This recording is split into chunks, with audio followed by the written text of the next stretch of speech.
Welcome, fellow seekers of the supernatural, to another spine-chilling episode of our Haunted History series.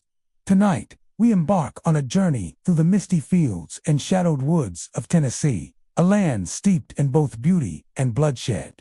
As we delve into the stories of the 25 most haunted battlefields in Tennessee, prepare to encounter restless spirits, eerie phenomena, and tales that blur the line between history and the beyond. From the thunderous clashes of the Civil War to the lingering echoes of lost souls, these hallowed grounds hold secrets waiting to be uncovered. So, dim the lights, settle in, and let's traverse the haunted landscapes of Tennessee's blood-soaked past. Shiloh National Military Park in southwestern Tennessee stands as one of the most haunting and historically significant battlefields in the United States. Spanning rolling hills, dense woods, and open fields, the park is a solemn reminder of the horrors of the Civil War, particularly the devastating Battle of Shiloh, fought over 2 days in April 1862. Nearly 24,000 soldiers, Union and Confederate alike, lost their lives in this brutal engagement, leaving behind a legacy of bloodshed that some claim has never fully faded. Today, Shiloh is not only a site of historical preservation, but also a magnet for those seeking paranormal experiences, as countless reports suggest that the spirits of fallen soldiers linger, haunting the grounds where they met their tragic ends. Visitors to Shiloh often recount experiences that defy rational explanation. Many have reported hearing the distant crack of musket fire and the heavy boom of cannons, echoing through the woods as if the battle itself is being replayed for anyone willing to listen. Others describe the sensation of invisible footsteps crunching over leaves and twigs, or sudden chills that descend without warning, lingering in the bone. Some say they can hear faint, urgent whispers carried on the wind, voices that seem to call out names lost to history. These auditory phenomena often appear in the same wooded areas where the most intense fighting occurred, as though the very land remembers the violence and refuses to let it go. One of the most infamous locations within the park is Bloody Pond, a small body of water that earned its ominous nickname due to the heavy casualties near its banks during the battle. Local lore claims that, at certain times, the pond appears as a deep red, as if reflecting the blood of the soldiers who died nearby. Visitors who pause near its edge often report a strange feeling of unease, as though the air itself is thicker, heavier with sorrow. Some have even claimed to see fleeting images of figures in period uniforms along the water's perimeter, disappearing just as quickly as they appear. These spectral sightings are often accompanied by unexplained mists or sudden drops in temperature, heightening the eerie atmosphere that permeates the park.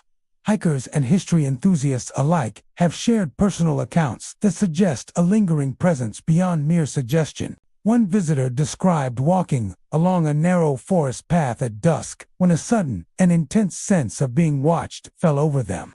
The sounds of birds and rustling leaves seemed to vanish, replaced by the unmistakable impression of marching soldiers. Glancing over their shoulder, the visitor saw shadows moving through the trees, uniformed figures, faintly glowing, their faces obscured by mist and darkness. As quickly as they appeared, the shadows vanished, leaving only the sound of leaves settling and an uneasy silence that lingered for minutes. Even during daylight hours, Shiloh can provoke an unsettling experience. Some visitors report seeing ghostly figures performing mundane tasks of a soldier's life, adjusting rifles, tending to wounded comrades, or simply marching silently across the fields. These apparitions are often described as semi-transparent, flickering at the edge of vision, and disappearing when approached directly. Others note sudden gusts of wind in areas sheltered from the breeze, accompanied by the faint metallic scent of gunpowder, as though the battlefield itself is replaying the chaos of its violent past. Nighttime explorations of Shiloh are particularly intense, as darkness amplifies the park's eerie qualities. Campers and paranormal investigators report hearing cries of agony and distant shouts, seemingly coming from empty fields. Flashlights reveal glimpses of movement through the trees, a fleeting helmet here, a shadowed face there, always disappearing before it can be fully observed. Some paranormal enthusiasts claim to have captured photographs and recordings that suggest faint, ghostly shapes among the foliage, or unexplained orbs of light hovering near Bloody Pond. Others have attempted EVP sessions, only to record distant commands, orders, and murmured names that cannot be attributed to modern visitors. The park's historical structures, including preserved log cabins and battlefield markers, also seem to carry an unsettling energy. Reports from rangers and visitors alike tell of doors creaking open by themselves, objects slightly displaced, or sudden drops in temperature indoors. Some even recount feelings of dread and sorrow upon entering areas where Confederate or Union soldiers made their final stands, as though the intensity of loss has permeated the very walls of the preserved sites. Perhaps most compelling is the way Shiloh continues to impact those who are sensitive to its atmosphere. Many describe feelings of sadness, anxiety, or weight pressing on their shoulders, particularly in areas where the battle was fiercest. Some report dreams of soldiers, the chaos of battle, and moments from April 1862, as if the echoes of history are replaying in their subconscious. Local folklore suggests that the spirits here are not malevolent but rather trapped in the liminal space between life and death, seeking recognition, remembrance, and respect for the sacrifices made. Visitors are often drawn to the park not just for its history, but for the stories that blur the line between reality and legend. Whether one experiences unexplained sounds, ghostly figures, or simply an overwhelming sense of being in the presence of the past, Shiloh National Military Park offers a uniquely haunting encounter.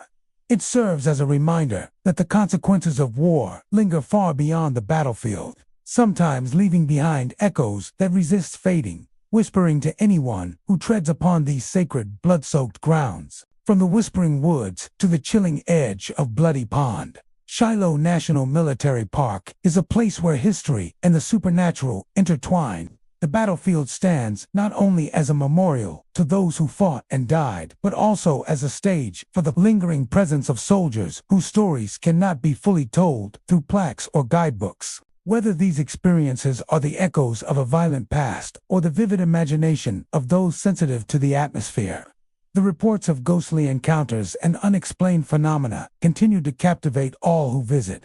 Shiloh remains a place of reflection, awe, and chilling intrigue. The spirits of nearly 24,000 souls may never fully rest, and those who walk these grounds, whether seeking history or a brush with the paranormal, cannot help but feel the presence of lives lost in battle.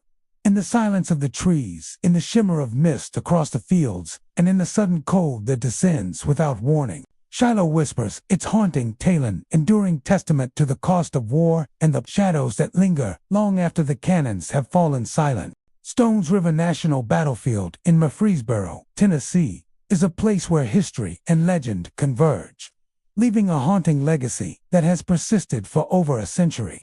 The battlefield, site of one of the bloodiest engagements of the American Civil War, witnessed nearly 25,000 casualties over the course of the December 31, 1862, to January 2, 1863 battle. Soldiers on both sides endured unimaginable horrors, and many lost their lives in a landscape now preserved as a national park. Yet alongside its historical significance, Stones River carries a spectral presence that has captivated visitors and paranormal enthusiasts alike. Among the most chilling tales associated with this battlefield is the legend of the Headless Horseman, a ghostly rider said to traverse the grounds under the cover of night. Visitors to Stones River often describe a palpable sense of tension and unease, as if the land itself remembers the ferocity of the battle. The fields, once scarred by artillery and cannon fire, now appear serene by day, but when night falls, a different atmosphere emerges. Those who linger after dark report hearing phantom sounds, the clatter of hooves on the frozen earth, the distant boom of cannon fire, and the rustle of marching feet through the underbrush. Shadows seem to flicker just beyond vision, and the mist that often drifts across the fields takes on shapes that vanish the moment one looks directly at them. The Headless Horseman is the most notorious of the spirits said to roam Stones River. Witnesses describe encountering a tall, imposing figure atop a powerful black horse, but with a horrifying absence. The rider has no head. The apparition is sometimes seen galloping through low-lying fog, moving at impossible speeds, yet never disturbing the terrain beneath the horse's hooves. Some accounts claim the rider carries a spectral saber, the metallic glint visible even in the faint moonlight. Those who have witnessed the figure report an overwhelming sense of dread, as though the ghostly rider exudes the rage, sorrow, and anguish of the fallen soldiers. Others believe the apparition is a manifestation of the collective suffering of all who perished there, bound to the land by the trauma of their violent deaths. Whatever the origin, the stories persist. Park visitors and nearby residents recount that the sightings are often preceded by sudden drops in temperature, an eerie silence, or the sensation of being watched. The horse's hooves can sometimes be heard in the distance, echoing across the battlefield, yet no figure can be found upon investigation. Beyond the Headless Horseman, Stones River is filled with other spectral phenomena. Many visitors have reported the sounds of distant shouting, cries for help, and even the rumble of artillery during moments of absolute silence. Some claim to see fleeting apparitions in period uniforms, marching across the fields or crouched among trees, as though continuing their duties in the afterlife. Others have felt phantom touches, light brushes along their shoulders or arms as they walk near known locations where soldiers fell or artillery units were stationed. The battlefield also features several areas where paranormal activity is said to be concentrated. Near the grave sites and mass burial locations, people report a heavy, almost suffocating sense of sorrow, sometimes accompanied by sudden cold drafts. Some visitors have captured inexplicable figures in photographs of transparent soldiers moving across the fields, or indistinct forms appearing in the mist above the earth. Others claim their cameras malfunction or their electronic devices behave erratically, flickering lights and sudden shutdowns occurring without explanation. The legend of the Headless Horseman has become central to the eerie reputation of Stones River, attracting ghost hunters and thrill seekers who hope to catch a glimpse of this otherworldly figure. Numerous accounts describe the horseman appearing without warning, often emerging from the tree line, racing across the battlefield, and vanishing as quickly as he arrived. Witnesses emphasize that the experience is deeply unsettling, not merely a visual encounter, but a full-bodied impression of fear and melancholy that lingers long after the figure disappears. Some claim to hear an unnatural, hollow scream as the rider passes, further cementing the terrifying nature of this apparition. Even during the day, the battlefield holds an air of unease. Park rangers and history enthusiasts note that certain spots feel oppressively quiet, a stark contrast to the open field's usual serenity. Those attuned to paranormal activity sometimes report seeing movement out of the corner of their eyes, or noticing fog or mist behaving strangely, as though deliberately obscuring something. Walkers and joggers occasionally feel sudden chills, hear whispered voices, or perceive shadowy figures moving among the trees, prompting them to quicken their pace or leave entirely. The legend of the Headless Horseman at Stones River serves as a chilling reminder of the battle's violent past. Whether a manifestation of a single soldier's tragic death or a symbolic embodiment of collective trauma, the ghostly rider has captured the imaginations of countless visitors.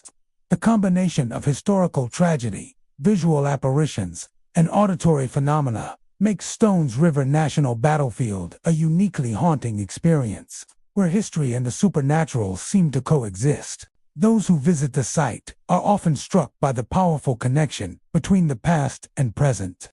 Walking among the fields where soldiers fell, witnessing the mist rolling across the landscape, and hearing the echoes of phantom footsteps or distant cannon fire can create an experience that is both humbling and terrifying. Whether one believes in ghosts or not, the stories of spectral soldiers and the Headless Horseman leave an indelible impression, reminding visitors that the echoes of history are never truly gone. From the silent tree lines to the spectral echoes in the fields, Stones River National Battlefield is a place where the past lingers in unsettling ways. The Headless Horseman gallops as a reminder of the cost of war and the restless spirits it leaves behind. For those who walk these grounds after dark, the boundary between history and the supernatural becomes frighteningly thin. offering a glimpse into a world where the fallen never truly rest. Chickamauga and Chattanooga National Military Park, spanning the border of Georgia and Tennessee, preserves two of the most pivotal battlefields of the American Civil War. The lands bear witness to the fierce clashes between Union and Confederate forces during the battles of Chickamauga in September 1863 and Chattanooga later that year. Tens of thousands of soldiers fell on these grounds, leaving behind a legacy of bloodshed, courage, and tragedy.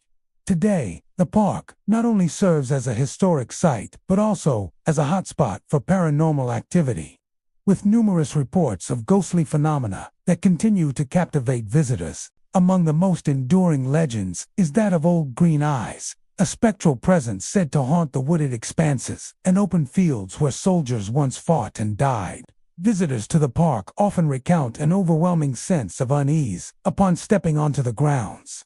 The rolling hills, dense forests, and open meadows seem tranquil by day, but many claim that the atmosphere shifts in subtle, unsettling ways. Shadows appear to move along the tree lines, and a sudden chill can descend without warning, even during warm months. Some have reported hearing phantom gunfire, the clash of metal, or the distant cries of men in anguish, sounds that vanish when approached, leaving only the rustle of leaves and the whisper of the wind. These auditory experiences are especially pronounced in the areas where the fiercest fighting took place, as though the land itself retains echoes of its violent past. The legend of Old Green Eyes centers on a Confederate soldier who met a tragic end during the Battle of Chickamauga. According to local lore, this soldier was separated from his unit and killed in the thick of battle. His body never recovered. Since then, witnesses report seeing a greenish glow moving among the trees at dusk or during foggy nights. The apparition, often described as human in shape but bathed in an eerie, luminescent green light, appears to wander aimlessly, as if searching for fallen comrades or attempting to complete some unfinished task from the mortal world. Those who have encountered Old Green Eyes describe a mixture of fear and awe. The figure is said to glide silently through the underbrush, the light pulsating faintly, illuminating portions of the ground and foliage as it moves. Observers often feel a profound chill and a sense of being watched, as though the spirit is aware of their presence. Some claim that the apparition's gaze, though ghostly and ethereal, conveys intense sorrow and longing. The green glow is most often seen near the ridges and wooded areas where soldiers were last reported, suggesting a connection between the apparition and the sites of greatest suffering. Beyond Old Green Eyes, the park hosts a variety of other paranormal occurrences. Visitors have reported seeing shadowy figures moving across the open fields, dressed in period uniforms, performing actions reminiscent of a soldier's life, tending to wounded comrades, adjusting rifles, or marching silently in formation. Others recount hearing disembodied voices calling orders, murmured conversations, or cries of pain, especially near mass grave sites or historic battle lines. Some investigators have noted sudden drops in temperature, cold drafts, or even inexplicable changes in air pressure when approaching certain locations. The wooded areas of Chickamauga are particularly prone to ghostly activity. At night, the fog that often settles in the hollows of the terrain creates an unsettling effect, transforming familiar paths into landscapes of eerie uncertainty. Park visitors have reported seeing faint figures moving through the mist, their forms flickering like candlelight. Some claim that the sounds of hoofbeats echo across the terrain, though no horses are present. Others describe a low, mournful whistle, believed to be the sighs of soldiers whose lives ended too soon. In these moments, the past seems to intrude on the present, offering a glimpse into the chaos and sorrow that once engulfed the battlefield. Old Green Eyes is not the only ghostly figure tied to the park. Many accounts suggest that the spirits of Union and Confederate soldiers linger near key landmarks, including Snodgrass Hill and Horseshoe Ridge. Visitors report sudden, unexplainable noises, shadows flitting between trees, or glowing orbs hovering over the fields. Photographs occasionally capture anomalies, faint silhouettes, semi-transparent figures, or subtle bursts of greenish light. These experiences have led both amateur ghost hunters and paranormal investigators to explore the park in hopes of documenting the apparitions. Yet the legends remain largely intact, preserved by eyewitness testimony and local lore.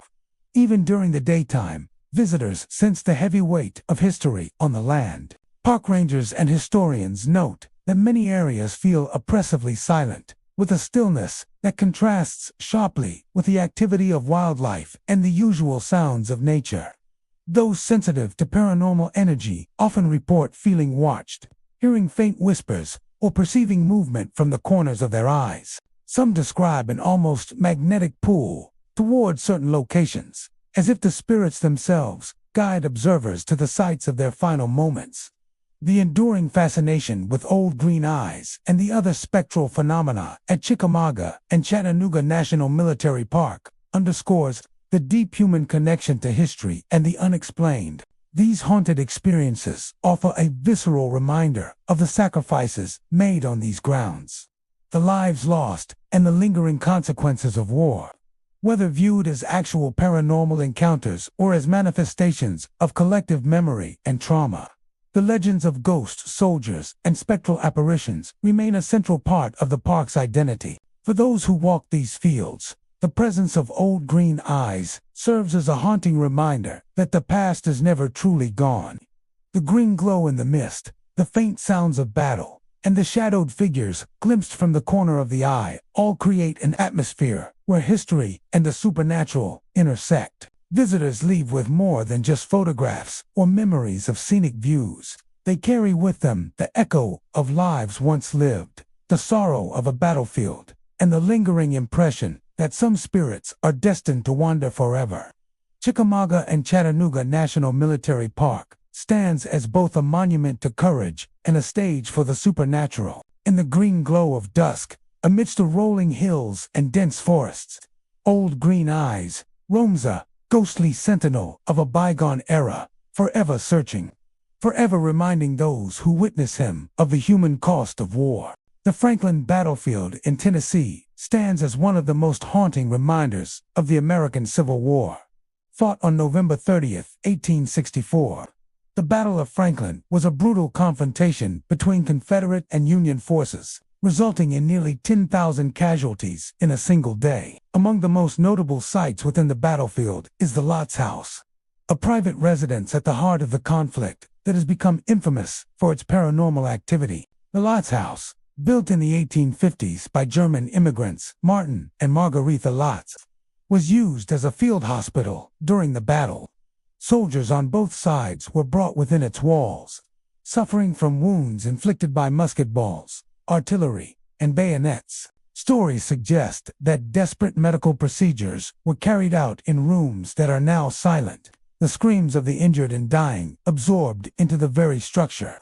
Today, visitors report that the house retains a palpable sense of sorrow and unease, as if the tragedies of that day remain frozen in time. Many who tour the Lots House speak of sudden drops in temperature, as though unseen presences have entered the rooms. Phantom footsteps echo along the hallways, sometimes beginning at the top of the stairs and moving downward. These sounds are often accompanied by faint whispers, indistinct voices that speak in a tone somewhere between a lament and a warning. Some visitors have described doors opening and closing without cause, while others have reported seeing shadowy figures retreating from their line of sight, vanishing before they can be fully observed. One of the more chilling experiences reported at the Lots House is the sense of being watched. Guests and paranormal investigators alike have described an oppressive feeling that seems to follow them from room to room. Lights flicker, candles extinguish abruptly, and electronic devices often behave erratically within certain areas of the house. Some accounts suggest that the spirits present are not malicious, but rather trapped in a perpetual loop, reliving the chaos and suffering of that fateful day. Outside the house, the battlefield itself carries a spectral reputation. The rolling fields and wooded areas are said to be populated by ghostly soldiers, both Union and Confederate, who replay the battle in phantom form. Witnesses have reported seeing figures marching in formation, crouching behind trees, or rushing across the open ground as if responding to long-past orders.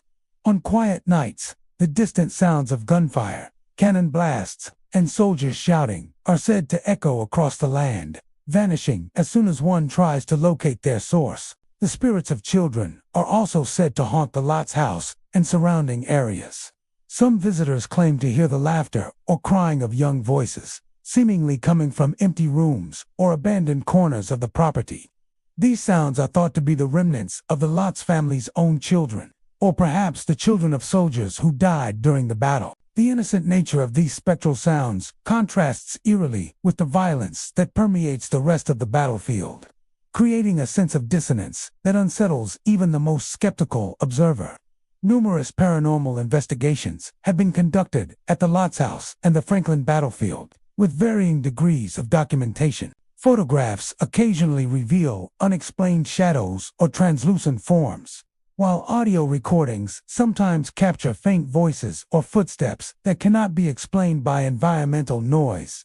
Investigators report sudden cold spots in certain rooms, often near locations historically associated with high casualty counts or medical activity. Some have even claimed to experience physical sensations, such as a brush against the arm or shoulder, as though a soldier from the past is briefly manifesting in the present. The Lot's house remains a focal point for visitors who are drawn not only by its historical significance but also by its reputation for paranormal activity. Tour guides recount the history of the home and the battle, often sharing eyewitness accounts of ghostly phenomena.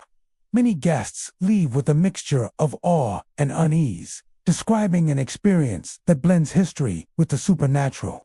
The combination of documented history, intense battlefield losses, and lingering spiritual presence makes the Franklin battlefield uniquely powerful and haunting. The battle's aftermath still echoes through the land. The loss of life was staggering, with entire regiments decimated and families forever changed. The Lot's house, with its preserved architecture and historical artifacts, serves as both a museum and a conduit for the past. Visitors report that the spirits, far from being threatening, seem bound to the events that unfolded there, unable to move on until the memory of the battle is acknowledged and remembered. Even decades after the battle, the Franklin battlefield continues to draw those interested in both history and the supernatural. On misty mornings or quiet evenings, it is easy to imagine the fallen soldiers moving silently across the fields, the Lot's house standing as a sentinel to their sacrifice. The whispers, the footsteps, and the fleeting shadows all create an immersive experience, reminding visitors that the past is never truly gone. The spirits of Franklin seem to linger, watching, waiting, and occasionally revealing themselves to those who dare to explore the haunted grounds. Fort Donelson National Battlefield in Dover, Tennessee, stands as one of the most significant sites of the American Civil War. In February 1862, the Union Army captured the Confederate fort, marking a pivotal victory that opened the Cumberland River as a Union supply line and strengthened Northern morale. Though more than a century and a half has passed, the fort and its surrounding grounds are steeped not only in history, but also in tales of lingering spirits and unexplained phenomena. Many visitors to Fort Donelson have reported eerie experiences, from ghostly apparitions to strange auditory occurrences, suggesting that the tragic events of the past have left an indelible mark on the land. The battlefield stretches across rolling hills and riverbanks, once dominated by artillery, trenches, and the clash of soldiers. Today, the fields are quiet and seemingly serene, yet numerous accounts indicate that the tranquility is deceptive. Visitors often describe sudden drops in temperature as they approach key areas of the fort, particularly near the reconstructed earthworks and encampment. Some claim to hear the unmistakable sounds of marching feet, the rhythmic cadence of soldiers moving into formation, or the distant echo of orders shouted across the field. These sounds often vanish when one tries to locate their source, leaving only a cold, heavy silence in their wake. One of the most compelling stories of paranormal activity at Fort Donelson involves ghostly soldiers reportedly appearing in the foggy morning hours. Witnesses describe seeing men in Confederate and Union uniforms moving through the trees or across open fields. These apparitions are often fleeting, vanishing when approached.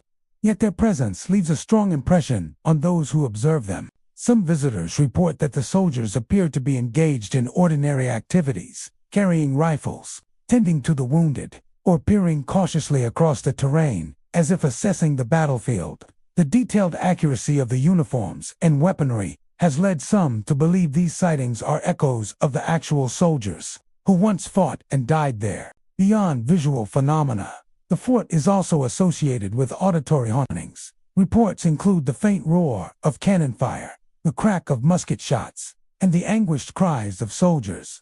On quiet evenings, some visitors claim to hear voices calling names or shouting warnings, sometimes echoing in the precise locations where battles once raged. One particular area of interest for ghost hunters and paranormal enthusiasts is the remains of the fort's defensive structures. The earthworks and trenches, carefully preserved and reconstructed, are said to be hotspots for ghostly activity. Individuals exploring these areas often report feelings of unease, as though an unseen presence is closely monitoring their movements. Some have claimed to experience sudden, inexplicable cold spots, while others feel a pressure on their shoulders or a brush of air that cannot be accounted for by natural causes. Electronic devices, such as cameras and audio recorders, sometimes malfunction in these zones, leading investigators to suggest that paranormal energy may be concentrated here. The riverbanks surrounding Fort Donelson have also yielded strange occurrences. Visitors walking near the Cumberland River have reported hearing the distant splash of oars or the sound of rowboats moving across the water, even though no vessels are present. Others describe fleeting shadows among the trees along the shore, glimpses of figures disappearing behind foliage. These experiences, combined with the auditory phenomena, contribute to the battlefield's reputation as one of the more haunted Civil War sites in Tennessee. Historical research provides a chilling backdrop to these supernatural reports.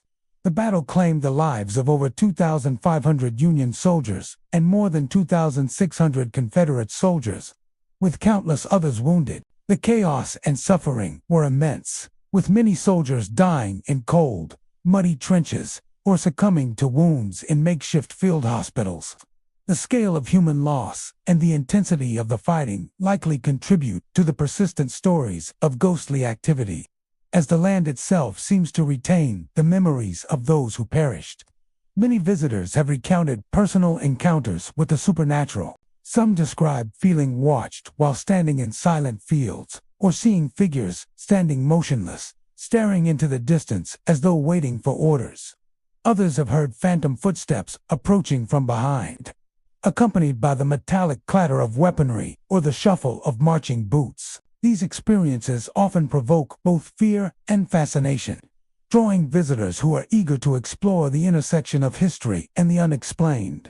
Paranormal investigators have conducted numerous studies at Fort Donelson, employing photography, audio recording, and temperature monitoring. Some captured images reveal faint silhouettes or glowing orbs near historically significant locations, while audio recordings occasionally capture unexplained voices or ambient sounds consistent with reports from eyewitnesses.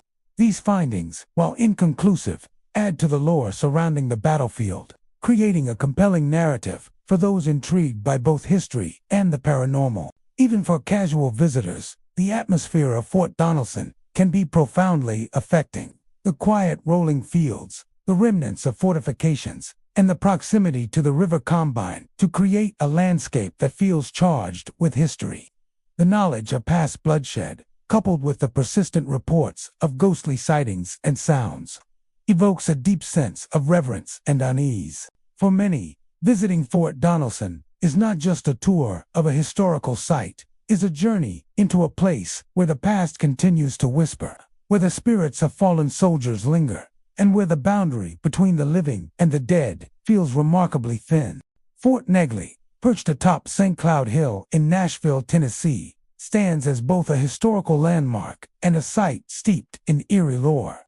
Built by Union troops following the capture of Nashville in 1862, the fort was intended to serve as a strategic bastion, guarding the city and controlling river access. Its construction was arduous and fraught with tragedy. Enslaved African Americans, pressed into labor under brutal conditions, along with soldiers and prisoners of war, toiled to erect the massive limestone walls and earthen ramparts. Many perished from exhaustion, disease, and malnutrition, and it is these souls whose lingering presence, some say, continues to haunt Fort Negley today. Visitors approaching the fort often describe a sense of heaviness in the air, an almost tangible weight pressing upon them as they ascend the hill. The first indication that this is no ordinary historic site often comes in the form of temperature fluctuations. Sudden chills sweep across the open earthworks, even on warm summer days. Some explorers report feeling cold drafts brushing against their arms and necks, localized to areas where no natural wind should reach. The sensation is often accompanied by a subtle but distinct feeling of being watched, an awareness that something unseen is observing every step. Within the fort's remains, reports of ghostly apparitions are frequent. Figures dressed in tattered clothing, reminiscent of Civil Warrior attire, have been spotted wandering among the crumbling walls. Many witnesses describe these forms as partially transparent, shrouded in a faint mist, and moving with an unnatural slowness. Some appear to be engaged in labor, hauling heavy stones or moving tools as if the toil of construction has persisted across time. Other apparitions are more spectral in nature, silent observers, standing still along the parapets or peering down from higher vantage points. Their presence is often fleeting, vanishing when approached, but leaving an unmistakable sense of sorrow and hardship behind. Auditory phenomena have also been widely reported at Fort Negley. On quiet afternoons or still nights, visitors claim to hear the rhythmic clinking of hammers against stone, the scrape of shovels across the earth, or the muffled groans and murmurs of men and women at work. Some have recounted hearing whispered instructions or brief exchanges in hushed tones, as if supervisors were urging their laborers onward. These sounds are often localized to specific sections of the fort, particularly near the remains of the barracks and work areas. Even when no one is present, the echoes of construction and suffering seem to reverberate through the ancient limestone walls. Several accounts also describe the sensation of touch. Individuals exploring the fort's ruins have reported a brief brush against their shoulders or arms, as though someone invisible is moving past. Others claim to feel the weight of hands on their backs, gently but insistently guiding them along pathways or urging them away from certain areas. These tactile experiences, combined with the visual and auditory phenomena, create an immersive environment where the past feels vividly alive. In addition to the laborers' spirits, some visitors report sightings of soldiers' Union troops in uniform, standing or patrolling the ramparts. Their appearances are often sudden, a flash of movement from the corner of the eye, or a brief reflection in a window or metal object. These spectral soldiers sometimes mimic the routines of camp life, walking along walls, inspecting positions, or standing guard. Witnesses describe a profound sense of discipline and focus in these figures, as though their duties extend beyond death. The fort's history of tragedy extends beyond laborers and soldiers. Enslaved individuals suffered immense physical and emotional hardship, and many died before completing a single day's work. Paranormal enthusiasts suggest that these unrecorded deaths are a major source of the lingering presence at Fort Negley. The sorrow, fear, and exhaustion experienced by those forced into labor have left an imprint on the site, and many of the reported phenomena are believed to stem from the restless spirits of those who perished. Paranormal investigations at Fort Negley have yielded intriguing, if inconclusive, evidence. Audio recordings have captured faint, unexplained voices, while photography occasionally reveals translucent figures or mist-like anomalies. Temperature sensors often pick up sudden, localized drops in areas of reported activity. Some investigators report experiencing an oppressive atmosphere, with feelings of sadness or unease intensifying as they explore deeper into the ruins. These findings, coupled with the fort's historical context, lend credibility to the accounts of ghostly sightings and strange occurrences. Even casual visitors often sense that Fort Negley carries more than just historical significance. Walking among the crumbling walls and earthen embankments, one can feel the weight of the past, the immense human effort required to build the fort and the suffering endured along the way. The environment itself seems to echo the hardships of those who lived and died here. Shadows and echoes intertwine with the natural sounds of wind through the trees, creating an atmosphere where the line between past and present feels blurred. For many, visiting Fort Negley is a journey into a deeply human story, one of resilience, oppression, and the tragic consequences of war. The presence of ghostly laborers, soldiers, and mournful apparitions serves as a reminder that history is never truly gone. It lingers, sometimes quietly, in the edges of perception, sometimes boldly in flashes of light, sound, or movement. The Battle of Wauhatchie, fought in late October 1863 near Chattanooga, Tennessee, occupies a unique place in Civil War history as one of the rare night engagements of the conflict. Its unusual timing, combined with the dense forests and rugged terrain of the area, created an environment of confusion, fear, and relentless combat. Thousands of soldiers from both the Union and Confederate forces clashed in darkness, guided only by lanterns and the flashes of musket fire. The battle resulted in significant casualties on both sides, and the land itself seems to carry the echoes of that night even today. Visitors to the Wauhatchie battlefield have long reported eerie experiences, from ghostly apparitions to unexplained sounds, suggesting that the memories of those who fought and died continue to linger among the trees and hills. The terrain surrounding the battlefield is steep and heavily wooded, which contributed to the chaos of the night fight. Hikers and campers traversing the area often describe a profound sense of unease, as if the forest itself is watching. Many report sudden drops in temperature, thick fog that seems to materialize without warning, and an overwhelming feeling of isolation. Some say the wind carries whispers that cannot be traced, faint murmurs of orders shouted or names called across the battlefield. These auditory phenomena often intensify near strategic points of the engagement, such as hilltops and narrow passes where soldiers once fought hand-to-hand.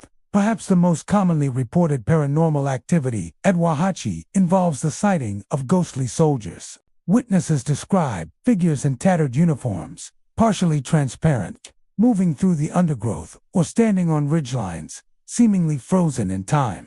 Some are seen marching in formation, their movements deliberate and precise, while others appear to be searching for something, fallen comrades or their lost lives. These apparitions often vanish when approached, leaving only an echo of footsteps or the faint metallic clink of rifle butts against rocks. The detail in their uniforms and the accuracy of their equipment have led some to believe these manifestations are residual imprints, remnants of the soldiers' final moments etched into the land. On quiet nights, the soft rustle of leaves can be accompanied by the distant rattle of musket fire, the sharp pop of cannon shots, or the clang of swords against shields. Some hikers claim to hear the cries of wounded men calling for help, voices that vanish as quickly as they appear. The sounds often come from directions that defy logical explanation, bouncing through the hills in ways that give the impression of multiple battles occurring simultaneously. These unexplained noises create a deeply immersive, almost cinematic sense of history, replaying itself, drawing the living into the tragic moments of the past. Another recurring experience reported by visitors is the sensation of being touched or guided. Individuals exploring the battlefield have described a sudden brush against their arms or shoulders, as though unseen hands are moving them along a path.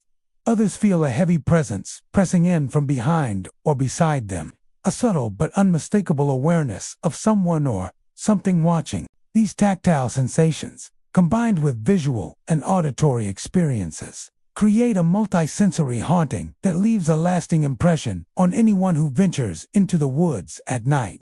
Specific areas of the battlefield are considered hotspots for paranormal activity.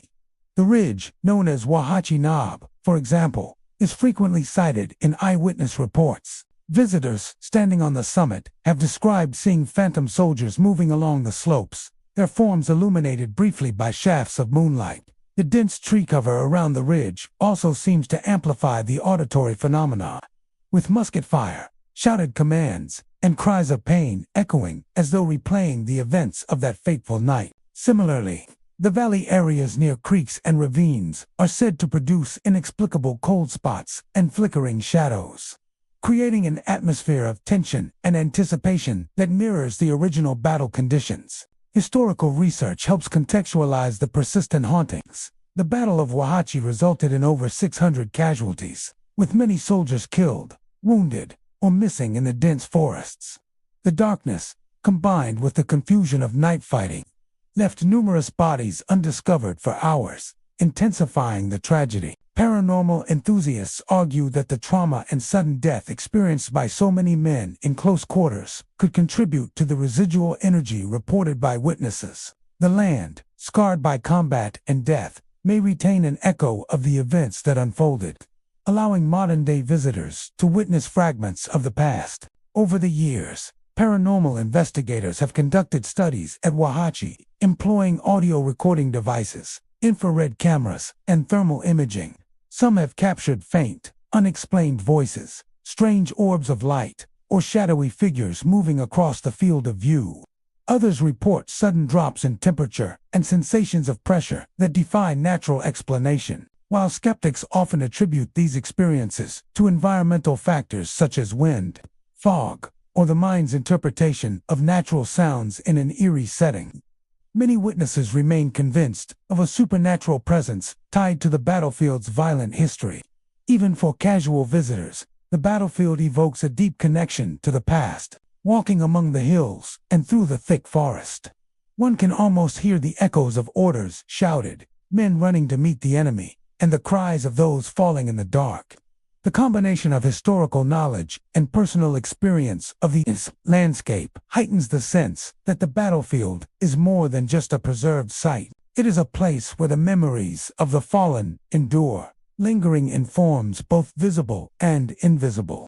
The Battle of Sulphur Creek Trestle, fought in September 1864 near the Alabama-Tennessee border, remains one of the more tragic and haunting episodes of the Civil War.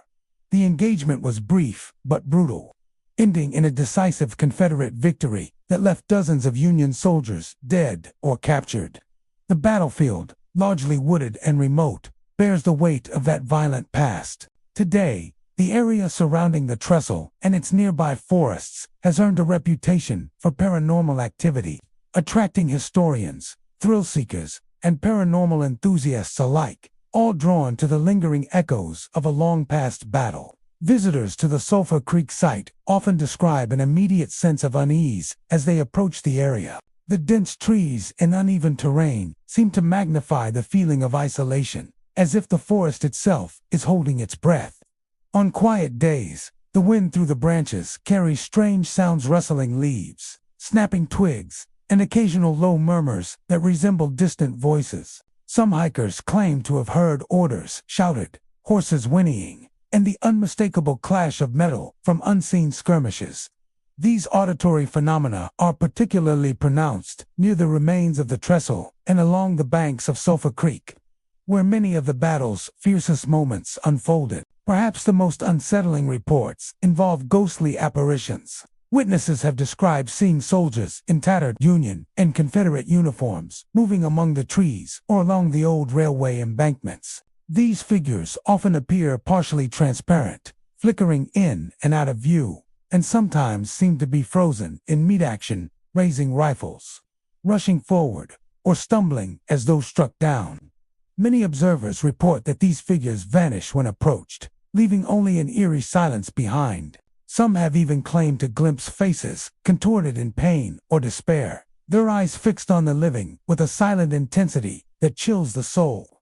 In addition to visual phenomena, the battlefield is known for its unusual tactile experiences. Some visitors report feeling sudden brushes against their shoulders or arms, as though unseen soldiers are passing by. Others describe a heavy pressure, almost like the weight of multiple bodies pressing in from all directions, or the sensation of being guided along a specific path by unseen hands. These sensations often coincide with areas where historical accounts place the fiercest fighting. suggesting a connection between the land's violent history and the lingering presence of its dead. Auditory anomalies at Sulphur Creek Trestle are also widely reported. On calm evenings, some hear the crack of musket fire or the rumble of cannon shots emanating from the forested hills.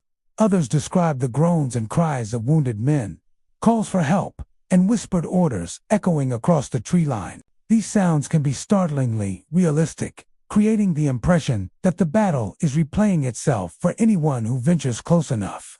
The combination of darkness, the natural acoustics of the terrain, and the imagination can create an immersive and deeply unsettling experience, leaving even seasoned visitors with an undeniable sense of the past reaching into the present. Some paranormal researchers believe that the spirits of those who perished in the battle remain trapped in the area, their energy bound to the site of sudden and violent death. Many Union soldiers were killed or captured near the trestle, and the hasty burial of some combined with the chaotic conditions may have left restless spirits lingering. Local lore tells of phantom footsteps, glimpses of soldiers marching through the fog, and the occasional sighting of a spectral horse and rider, galloping along the old rail line as if fleeing an unseen enemy. Another phenomenon frequently reported is the appearance of orbs or strange lights in the woods after dark. These orbs often hover near the trestle or along old battle lines, moving in ways that seem purposeful rather than random. Some visitors claim that the lights follow them or appear in their peripheral vision, only to vanish when looked at directly. These experiences, combined with the sounds and apparitions, contribute to the area's reputation as a haunted Civil War battlefield. Despite the fear and unease that many report, some visitors describe a compelling sense of history and reverence at the site. Walking among the trees and along the old embankments, one can almost visualize the battle unfolding, the soldiers advancing through the fog, the clash of bayonets, and the shouts of officers directing their troops. The forest seems to preserve a memory of that night, replaying fragments of the past for those willing to witness it. Paranormal investigations have sought to document these phenomena. Audio recorders sometimes pick up unexplained voices or faint noises resembling distant gunfire. Infrared cameras and night vision equipment have occasionally captured shadowy forms moving through the trees or across the embankments. Temperature fluctuations and localized cold spots are frequently reported, especially near the trestle itself. While skeptics often attribute these occurrences to natural environmental factors, many witnesses insist that the combination of visual, auditory, and tactile phenomena defies conventional explanation. Today, the Battle of Sulphur Creek Trestle stands as both a historical site and a place of haunting. The forested hills, the remnants of the trestle, and the banks of the creek serve as a silent memorial to those who fought and died there. Visitors leave with a sense of the past lingering around them, an impression that the spirits of soldiers, Union and Confederate alike, continue to patrol the site, bound forever to the events that transpired on that fateful September night. Rose Farm, located near the Stones River battlefield in Murfreesboro, Tennessee, stands as a silent witness to one of the bloodiest clashes of the Civil War. During the Battle of Stones River in late 1862 and early 1863, the farm became an impromptu command post and field hospital, drawing the attention of both Union and Confederate forces. Its open fields and strategic location made it a site of intense skirmishing, and countless soldiers fell in its proximity. The farmhouse itself bore witness to unimaginable suffering, as wounded men were brought inside and, in many cases, died within its walls. Today, Rose Farm is not only a historical landmark, but also a place steeped in paranormal activity, with locals and visitors alike reporting chilling encounters and inexplicable phenomena. Many who venture near Rose Farm describe an immediate sense of unease, a heavy atmosphere that seems to press down upon anyone walking its grounds. The open fields that once hosted cannon fire and musket volleys are now quiet, yet visitors often report hearing sounds that defy explanation. Faint gunfire echoes, the clatter of rifles striking stone, and low, anguished cries can be heard drifting through the air, especially near sunset. Some have reported footsteps approaching across the grass, only to find that they are completely alone when they turn to look. The combination of sound and isolation creates an immersive, almost oppressive experience, as if the past refuses to stay buried.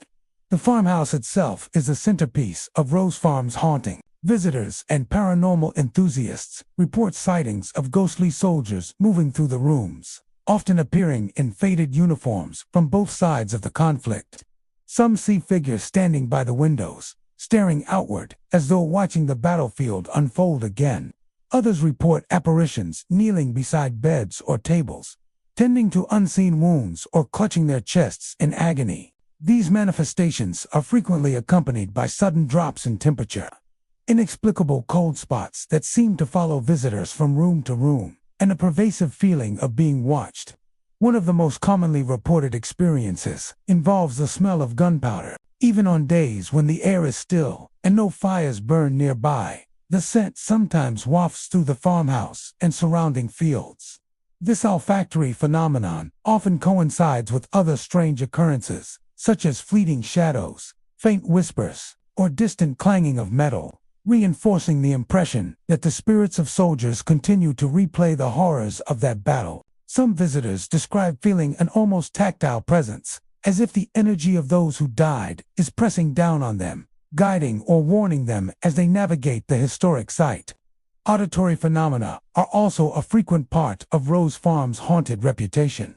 Guests have reported hearing commands shouted, men calling for medics, and even cries of despair from soldiers whose deaths were sudden and violent. In some accounts, the sounds seem to move through the house and across the fields, as if the spirits are retracing the events of the battle. Others describe hearing the creak of floorboards or the slam of doors in rooms that have long been abandoned. The juxtaposition of silence and sudden sounds heightens the eerie atmosphere, making it clear why Rose Farm continues to captivate and terrify visitors.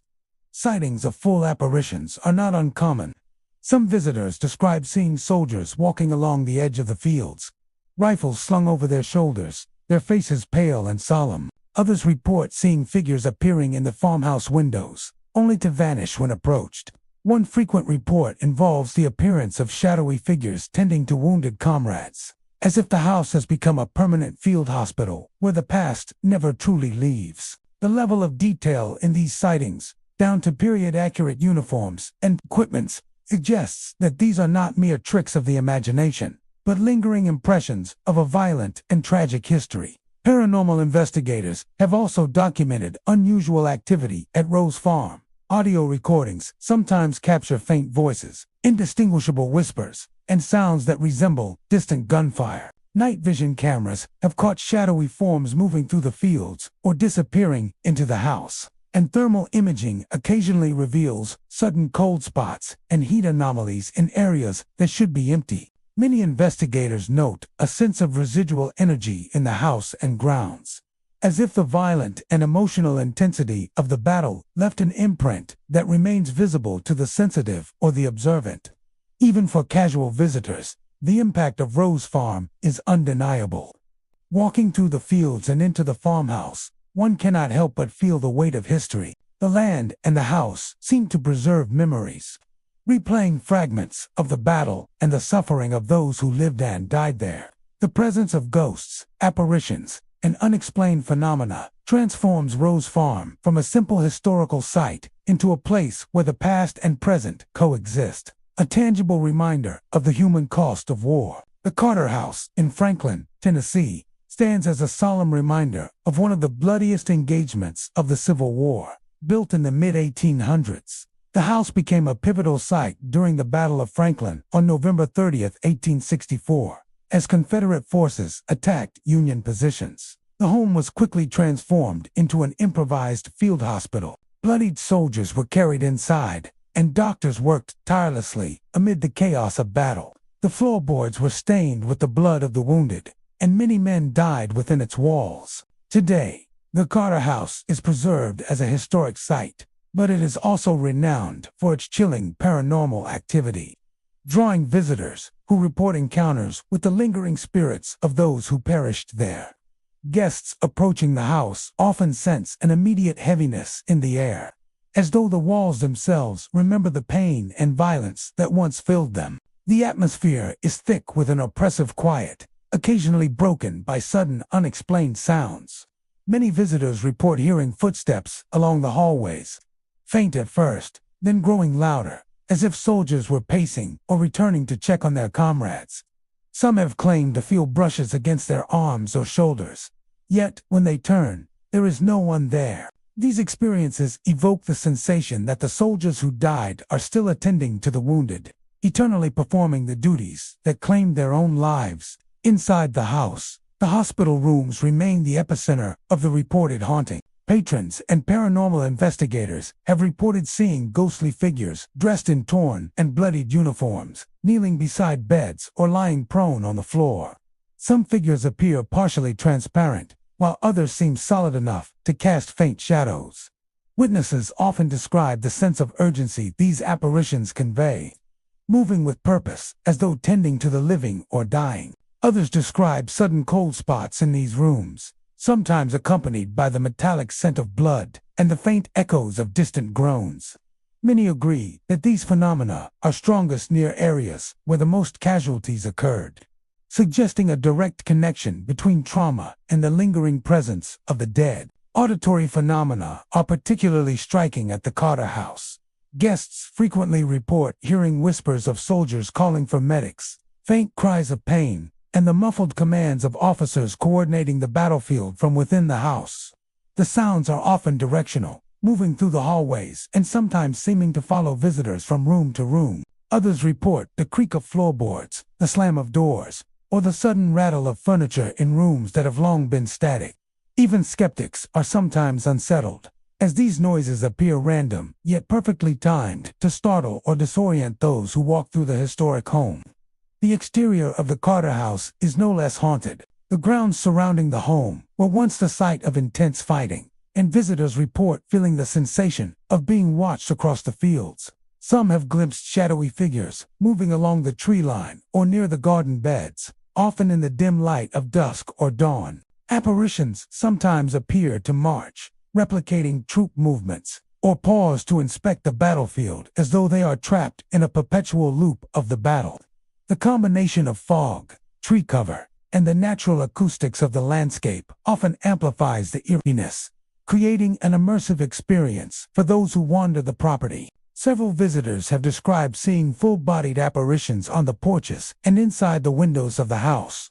One common account involves a figure standing at a second-story window, staring out at the fields where the battle raged, then disappearing when approached. Others report the sensation of unseen hands guiding them through certain rooms or gently touching them, always accompanied by the lingering smell of antiseptic blood or gunpowder. Sensory echoes of the house's past as a makeshift hospital.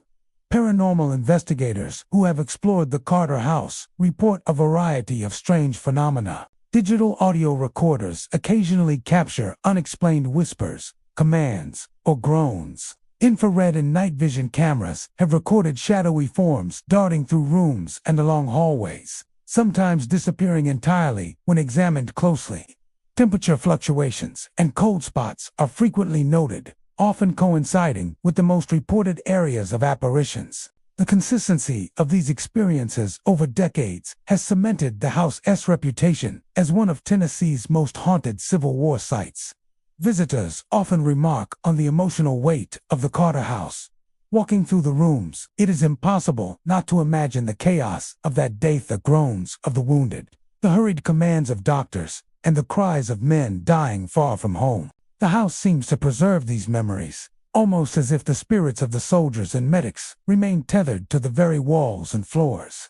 Many who have spent time there report a profound sense of history mingled with unease, an impression that the past is not entirely gone and that the dead continue to linger, replaying fragments of their final moments.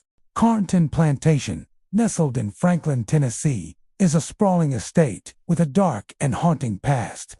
During the Battle of Franklin, on November 30, 1864, Carnton was transformed into a massive field hospital for the Confederate Army. Soldiers, wounded and dying, were carried into its grand rooms and along its corridors.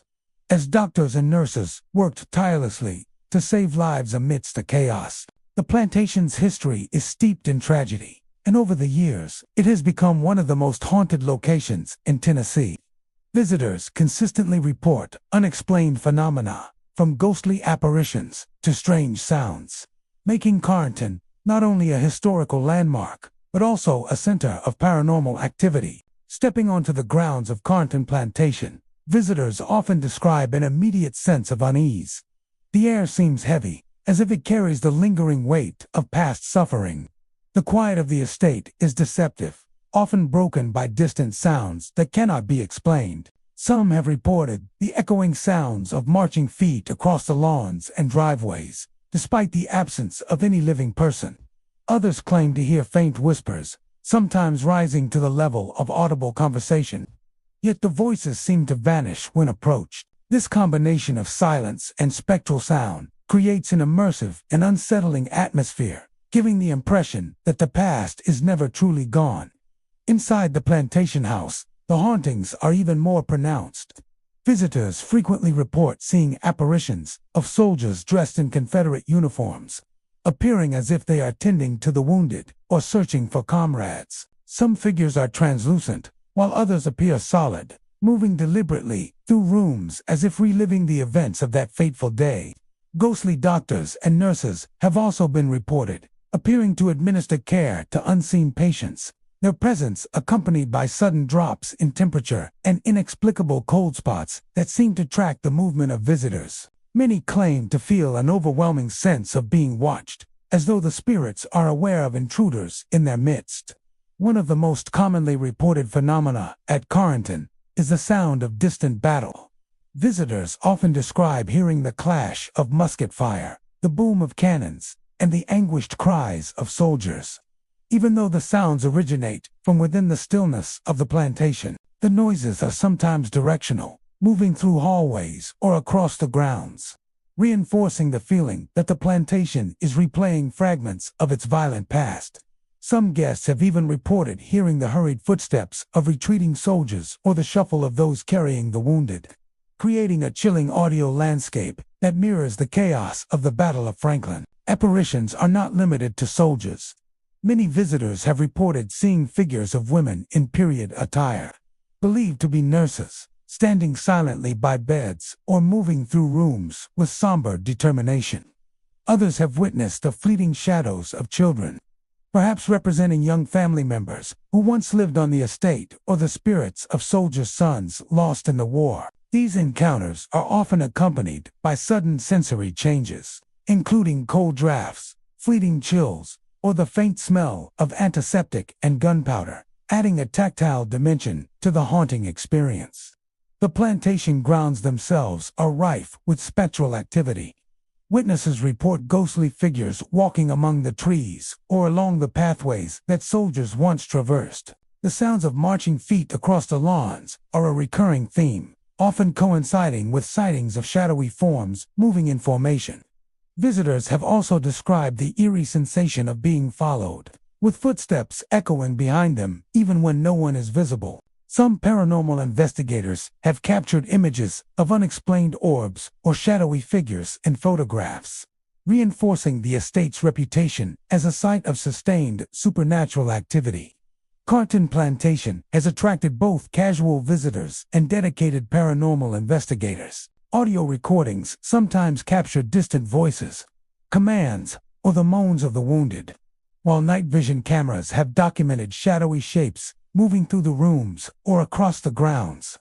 Thermal imaging occasionally reveals sudden cold spots, which seem to correspond with areas most associated with ghostly activity. The consistency of these reports over decades has cemented Carnton's reputation as one of the most haunted Civil War sites in Tennessee.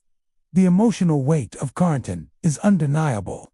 Walking through the plantation, one can imagine the panic, fear, and desperation that filled the house and grounds on that fateful day. The atmosphere preserves fragments of that history, allowing visitors to feel the human cost of the battle. Many who have spent time at Carnton describe a profound sense of reverence mixed with unease, as if the spirits of the soldiers, nurses, and family members remain tethered to the estate. endlessly replaying moments of life and death. Bell Buckle, a quiet and picturesque town tucked away in Bedford County, Tennessee, may appear at first glance to be the picture of Southern charm.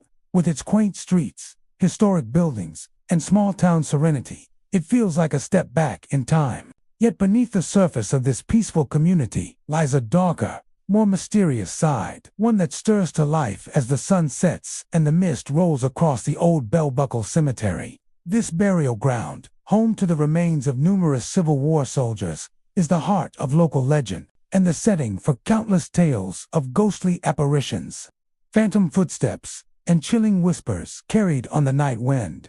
The Bell Buckle Cemetery sits just beyond the town limits, surrounded by old oaks and quiet hills.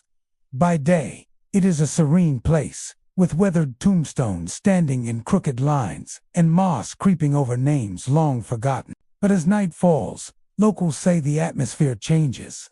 A cold stillness settles over the grounds, and an almost electric tension seems to hang in the air. Visitors who linger after sunset often report hearing faint sounds that defy explanation: the distant beat of a drum, the clank of metal, or the rhythmic tread of marching feet echoing across the graves. These sounds are said to belong to the spirits of the soldiers who fought and died nearby, their souls unable to rest even after more than a century. During the Civil War, the area around Bell Buckle saw its share of conflict. Troops from both the Union and Confederate armies passed through this region, clashing in skirmishes and leaving behind wounded and dying men who would never return home. Many of those fallen soldiers were buried hastily in what would later become Bell Buckle Cemetery. The graves, often unmarked or bearing simple headstones, are said to hold restless energy, a remnant of unfinished business, sorrow, and pain that clings to the earth. Some locals claim that on certain nights, especially around the anniversary of nearby battles, ghostly soldiers can be seen standing among the graves, their forms illuminated faintly by moonlight or drifting lantern glow. Witnesses describe these spectral figures as solemn and silent, dressed in tattered uniforms from another age. Some appear to be on watch, rifles in hand, while others seem to wander aimlessly, as if searching for comrades lost in the chaos of battle. A few accounts tell of soldiers who turned to face living onlookers, their hollow eyes glinting before vanishing into thin air. One particularly chilling story comes from a group of teenagers who visited the cemetery one summer night on a dare. They reported hearing faint drumming, like the cadence of a marching band, growing louder as they approached the center of the graveyard. Suddenly, the air turned cold, and one of them claimed to see a line of misty shapes moving between the tombstones. Soldiers marching in perfect step, their faces expressionless, their boots making no sound on the grass. Others who have visited the cemetery at night describe hearing whispered voices drifting through the air, too faint to make out but unmistakably human. Some say the voices are praying, others insist they are giving battle orders or calling out names of the fallen. A few visitors have even reported feeling an unseen hand brush against their shoulder or the back of their neck, as if one of the spirits were trying to make contact.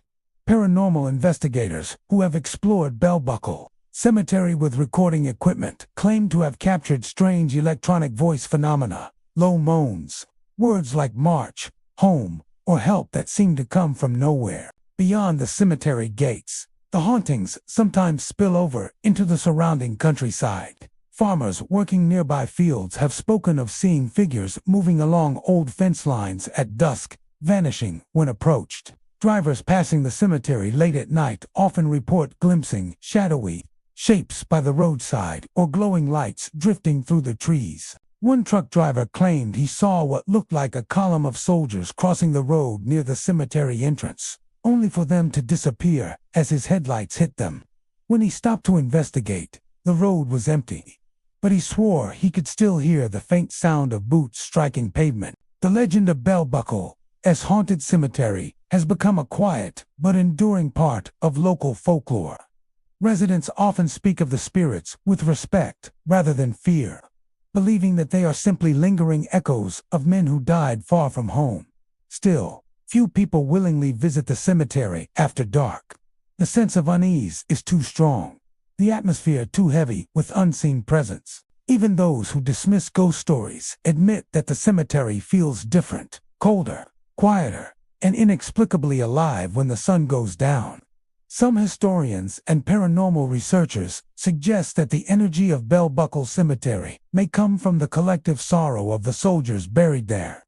Many of them died young, without the comfort of loved ones or the dignity of proper burials. Their identities, in many cases, were lost to time.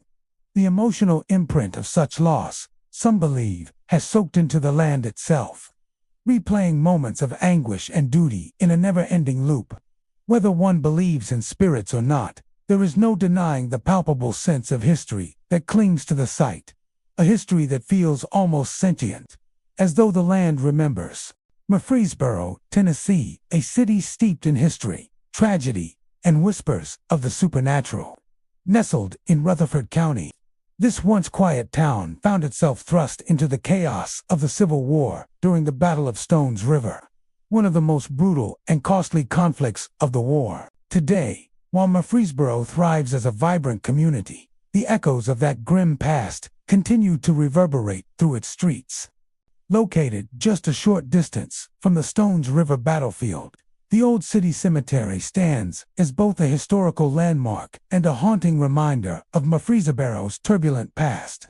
Established in the early 1800s, it served as the final resting place for soldiers, townspeople, and victims of the bloody battle that once raged nearby. Over the centuries, countless lives have been interred beneath its uneven ground, men, women, and children whose stories were cut short by war, disease, or tragedy.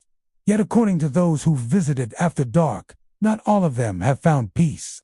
By day, the cemetery appears serene.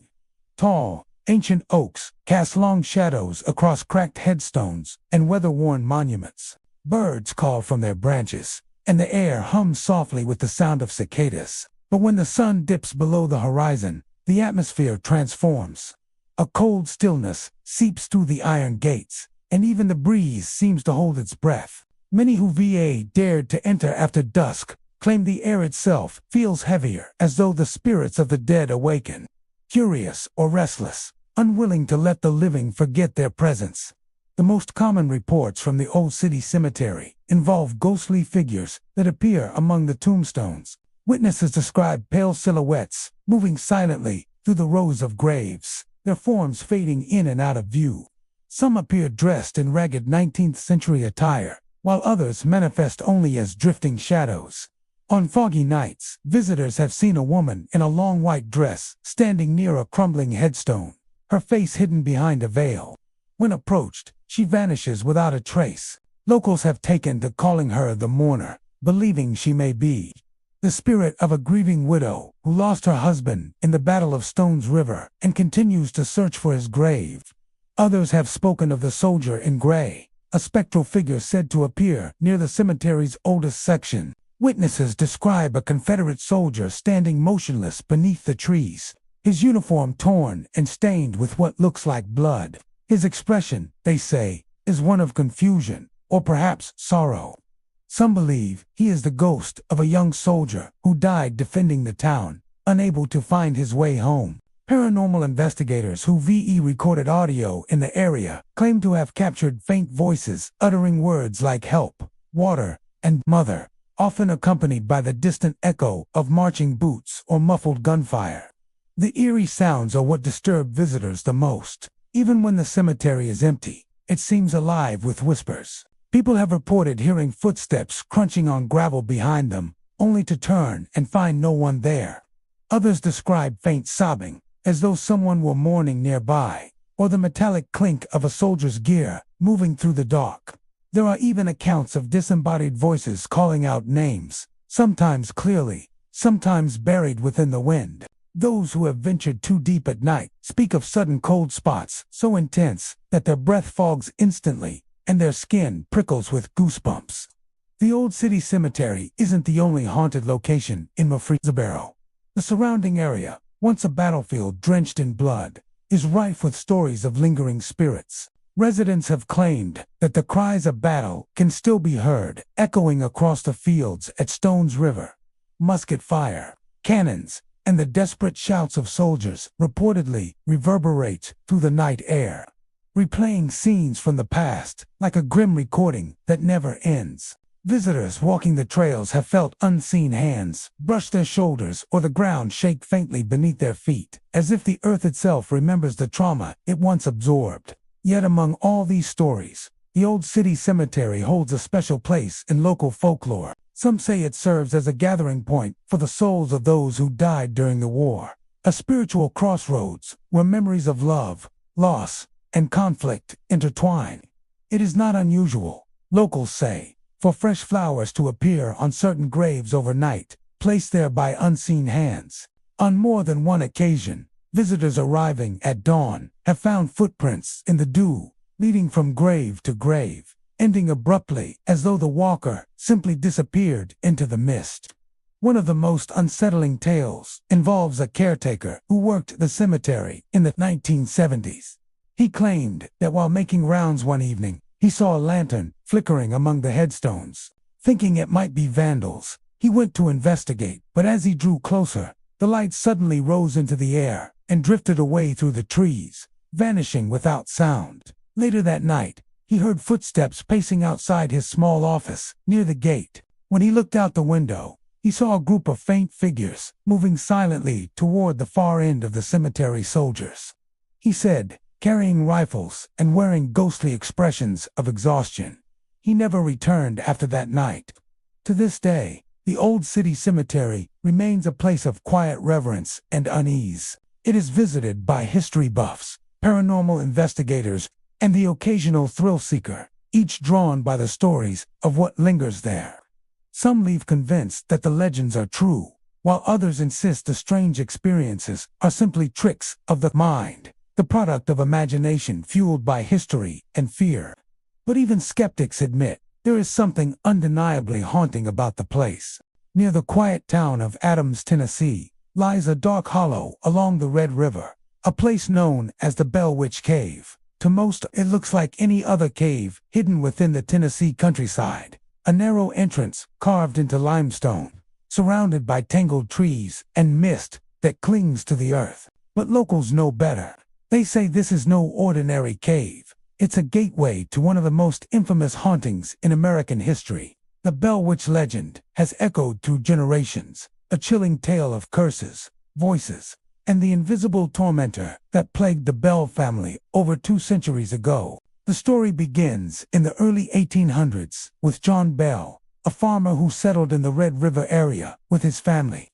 They built a prosperous homestead and lived peacefully until strange occurrences began to unfold.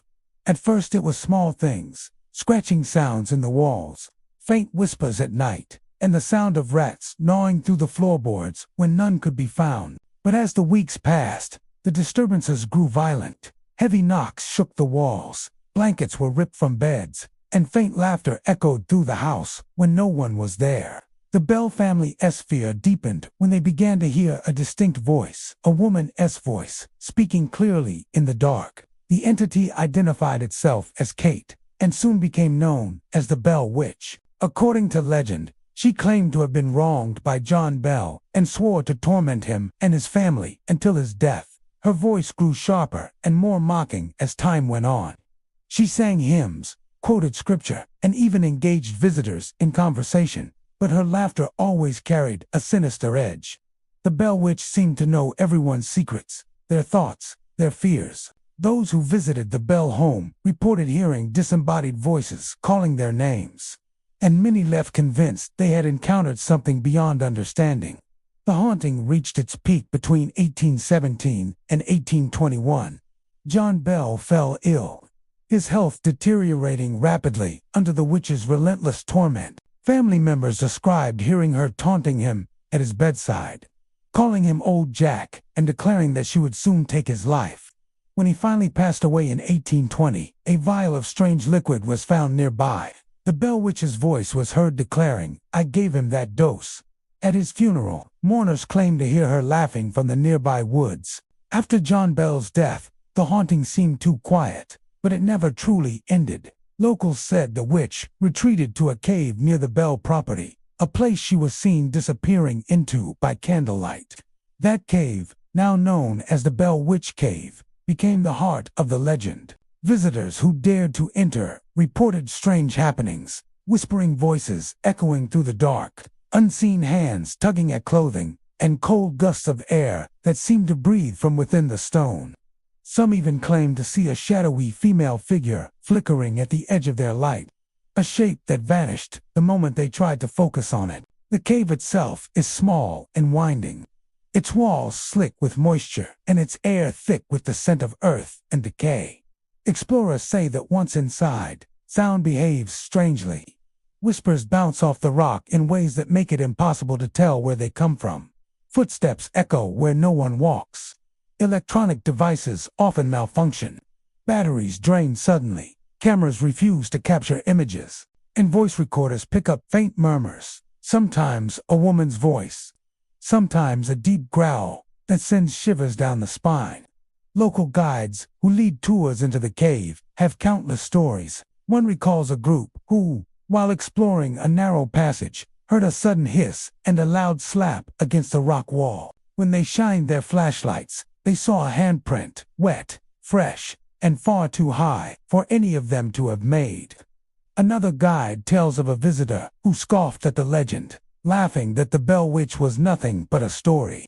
As he spoke, a rock flew from the darkness and struck his shoulder. The group fled, and the man later admitted that he felt something unseen brush his neck as they ran, like icy fingers pressing into his skin. Some say the witch still guards the cave, warning away those who come too close to uncovering her secrets.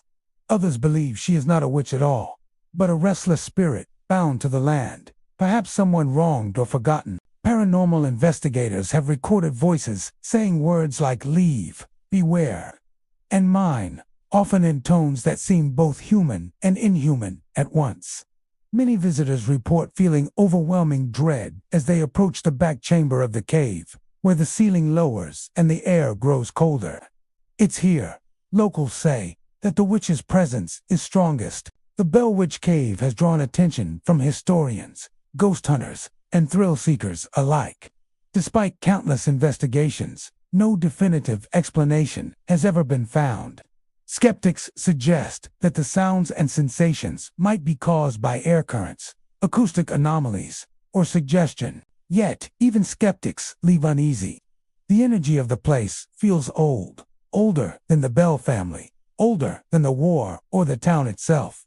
It feels alive. Outside the cave, the forest remains eerily quiet at night. Locals say that if you stand near the entrance after sunset, you might hear the faint hum of a woman's song drifting from within. Some claim to see lantern light flickering deep in the darkness, though no one can explain where it comes from. And sometimes, late at night, the wind carries a whisper, soft but clear, calling out a name. The legend of the Bell Witch has endured for over 200 years.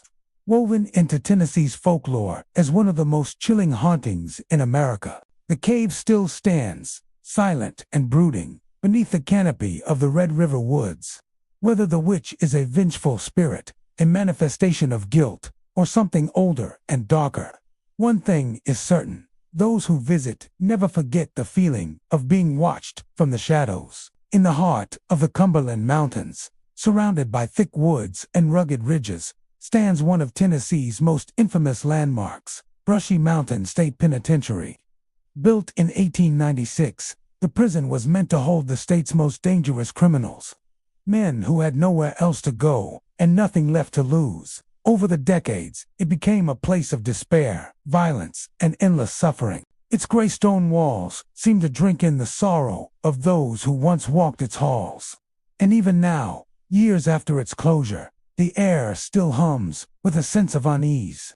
Locals say Brushy Mountain isn't just abandoned, it's haunted. Brushy was not built for rehabilitation. It was built for punishment. Perched in isolation near the town of Petros, the prison was surrounded by steep cliffs and dense forest, nature itself serving as a barrier to escape. The original inmates were mostly men from the coal mines, forced to work in grueling and dangerous conditions for little more than survival. The coal mines below the prison became a place of death and labor, filled with dust, darkness, and misery. Guards were brutal, food was scarce, and disease spread quickly through the cell blocks. Inmates were often beaten, left in solitary confinement, or worse. The prison's reputation for violence only grew with time. Murders, suicides, and riots became part of its legacy.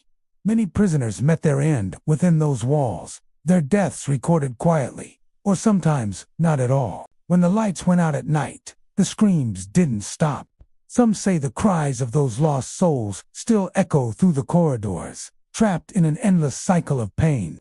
Perhaps the most famous inmate ever to pass through Brushy's gates was James Earl Ray, the convicted assassin of Dr. Martin Luther King Jr.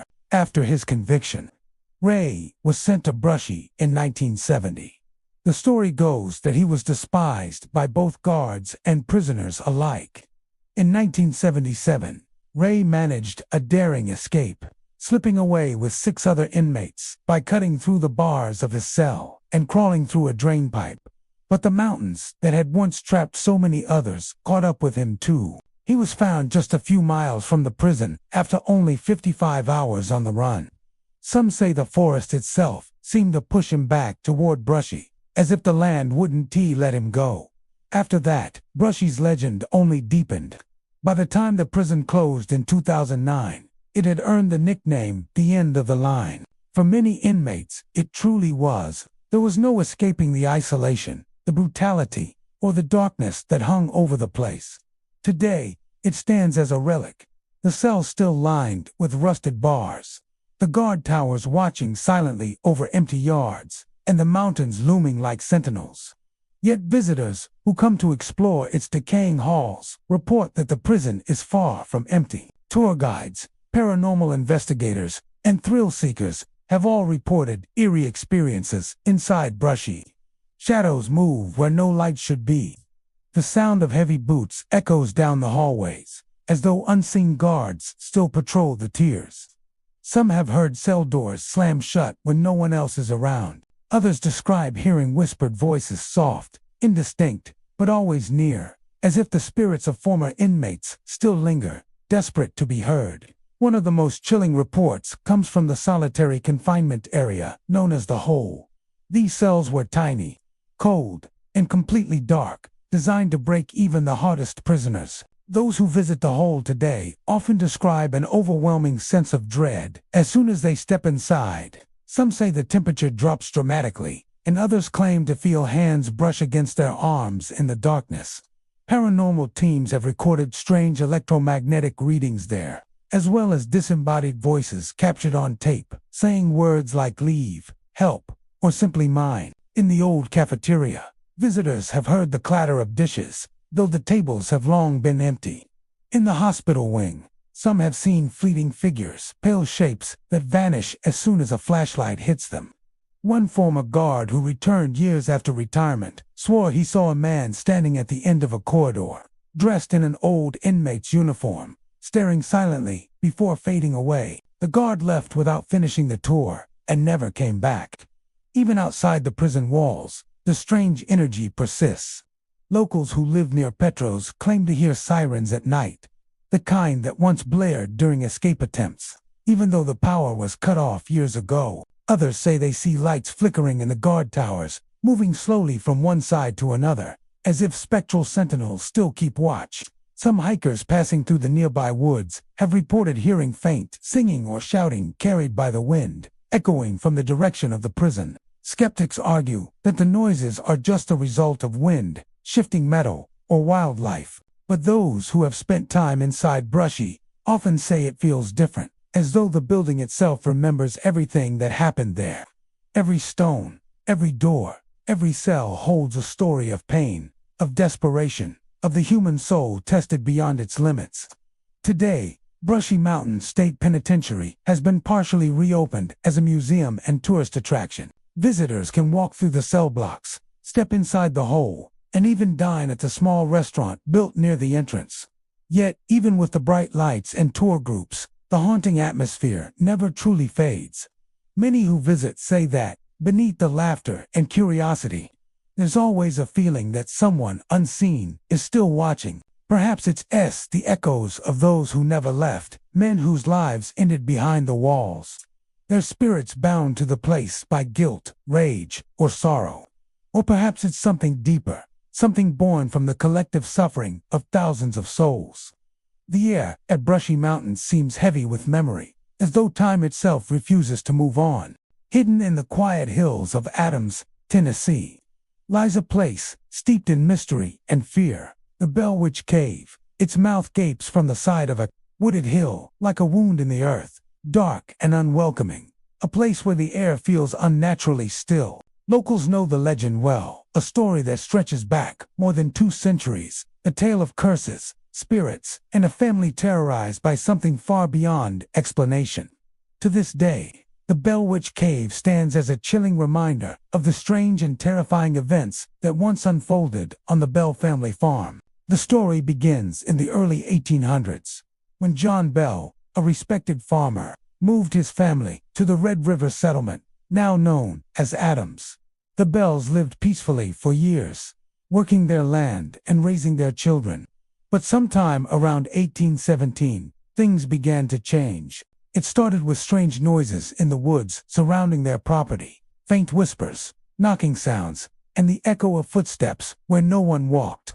The family dismissed it at first, assuming it was animals or trespassers, but soon the disturbances came closer. Night after night, they heard scratching on the walls, the sound of rats gnawing at the bedposts, and tapping that seemed to move across the floors. Then came the voices, faint at first, like the sound of a woman softly singing or praying. Over time, the voice grew stronger, clearer, until the family could make out words. It was the voice of a woman, intelligent and mocking, calling herself Kate, and she made her intentions clear. She had come to torment John Bell and his daughter, Betsy. What followed became one of the most well-documented hauntings in American folklore. Neighbors, ministers, and even politicians visited the Bell farm, all reporting strange phenomena. Objects moved on their own, doors slammed, and invisible hands tugged at clothing and hair. Betsy Bell, the young daughter, was said to be the primary target. Witnesses described seeing red marks appear on her skin as if struck by an invisible whip. The entity known as the Bell Witch seemed to possess an intelligence that terrified those who encountered it. It could repeat conversations held in secret, mimic voices, and recite scripture flawlessly. It spoke of the future, correctly predicting visitors and events that had not yet occurred. Many who met the spirit came away convinced that it was no mere ghost. It was something ancient, something powerful. John Bell, the patriarch, suffered the worst of it. His health began to decline under the witch's relentless torment. He complained of strange sensations in his mouth and throat, as though invisible hands were choking him. The witch would mock him, whispering that she would kill him soon. On the morning of December 20th, 1820, John Bell was found dead, and a small vial of dark liquid was discovered nearby. The witch claimed she had poisoned him, laughing as she said, "I gave old Jack a big dose last night." After John Bell's death, the activity began to fade. By 1821, the Bell Witch's presence had mostly vanished from the farmhouse, though she promised to return in 7 years. True to her word, she did, but only briefly, before disappearing once again. The legend might have ended there, had it not been for the discovery of the cave. The Bell Witch Cave sits near the original Bell property, a limestone cavern filled with winding tunnels and damp walls. Locals began to believe the witch had retreated into this cave, her eternal home beneath the earth. Stories spread of people who ventured inside and came back changed, pale and trembling, unable to speak of what they'd seen. Visitors reported strange winds inside the cave, sudden drops in temperature, and the eerie feeling of being watched.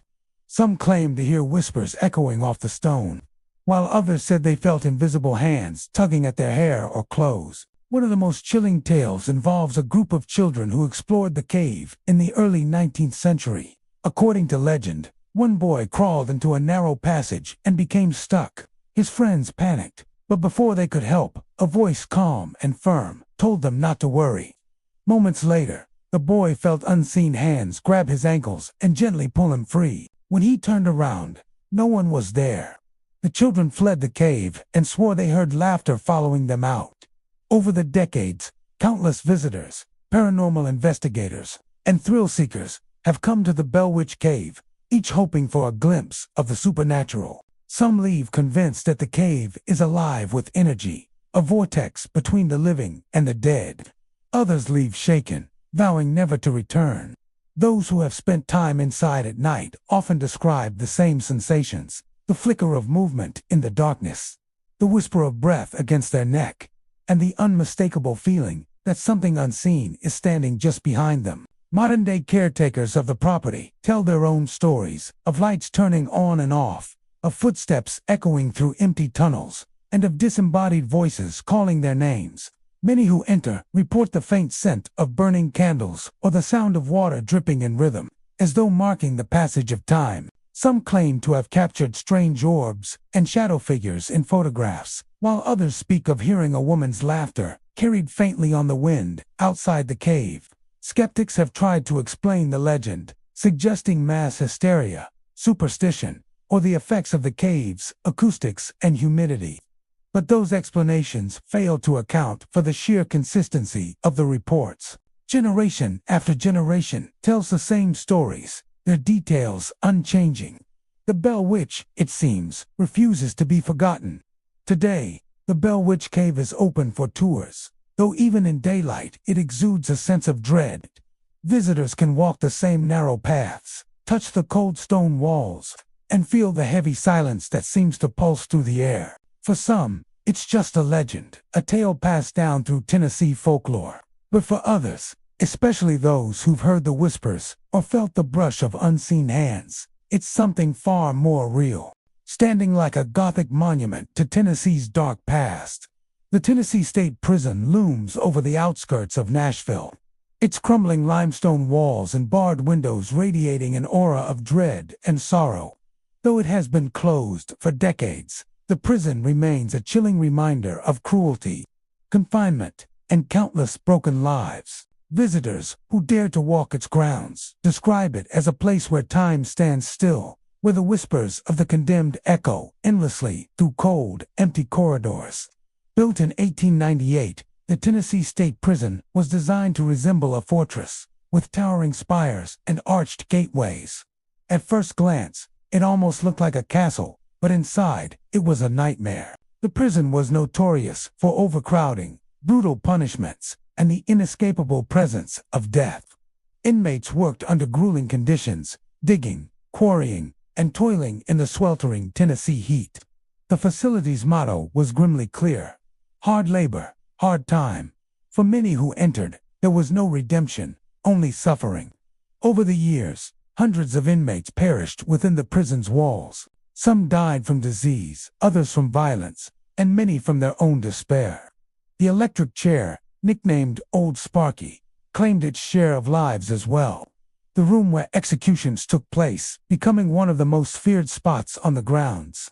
Witnesses said that, after each execution, a smell of burning lingered for days, and strange humming noises could be heard even when the chamber was locked and empty. The prison officially closed its doors in 1992 due to severe overcrowding and deterioration. But the legends of hauntings began long before that. Guards reported hearing footsteps echoing down empty hallways, doors slamming shut on their own, and faint cries coming from cells that had been unoccupied for years. Even hardened officers, men who'd spent their lives surrounded by criminals and deaths, refused to walk alone through certain parts of the complex at night.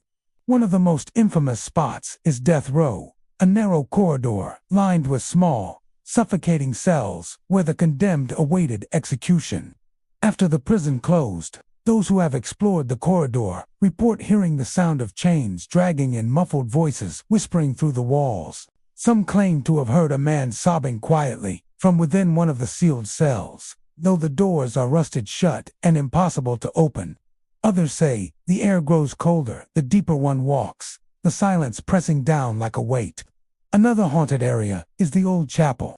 In its prime, it was a place meant for reflection and redemption, where inmates could pray for forgiveness or comfort. But many say it became something else, a space where sorrow and fear mingled until the air itself grew heavy.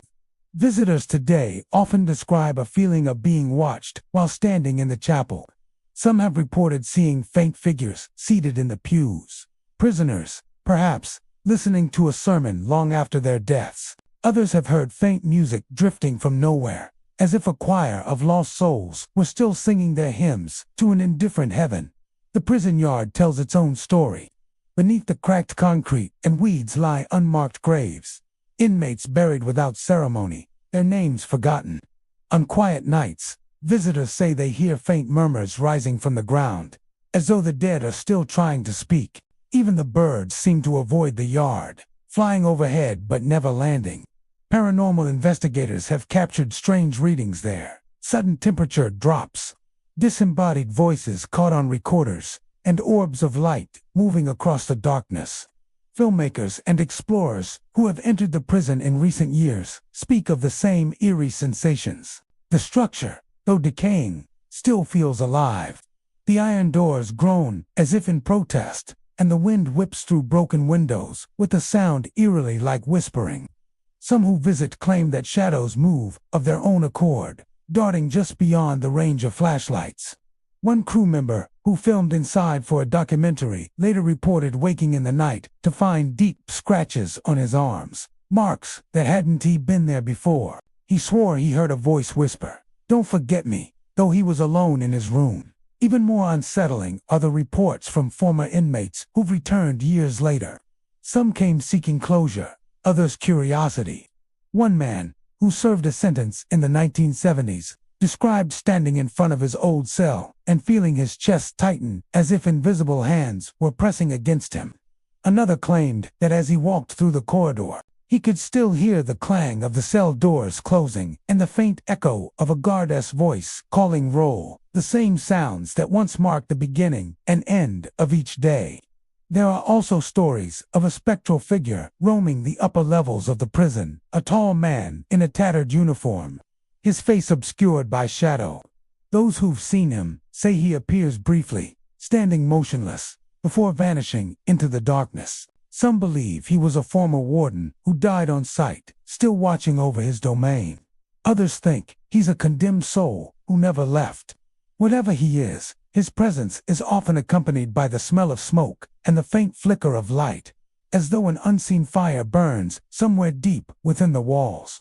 The Tennessee State Prison's infamy even extends into pop culture. Its haunting beauty has made it a filming location for several movies, including The Green Mile and The Last Castle.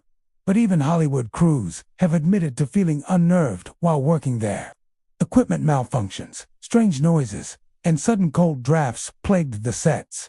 Some actors refused to enter certain cell blocks after dark, claiming they could feel eyes watching them from the shadows. Over the years, paranormal investigators from across the country have come to the prison, armed with cameras, recorders, and electromagnetic sensors.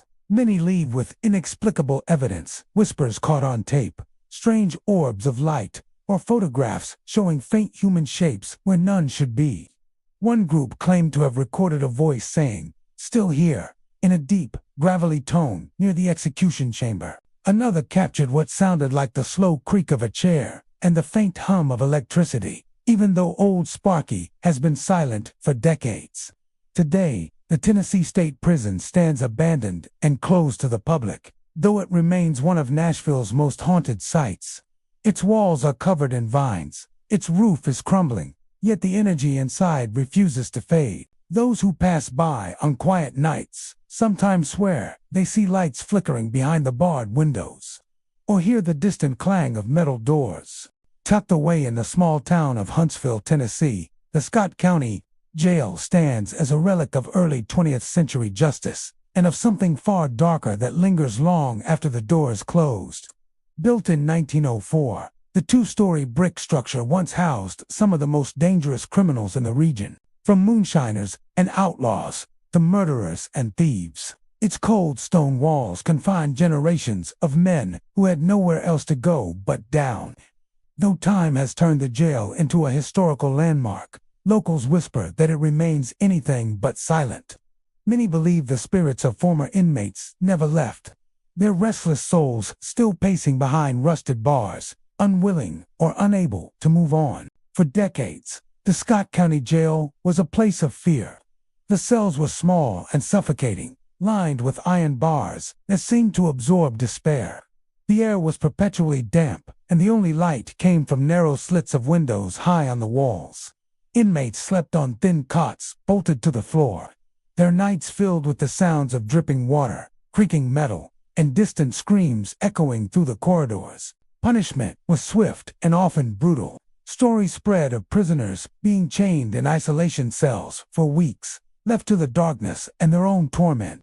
Sheriff records from the early years detail numerous incidents of violence and death within the jail. Fights broke out over scraps of food, escape attempts ended in bloodshed, and suicides were not uncommon. The old gallows that once stood nearby added another layer of grim history. For some inmates, the jail was merely a waiting room for the hangman's noose.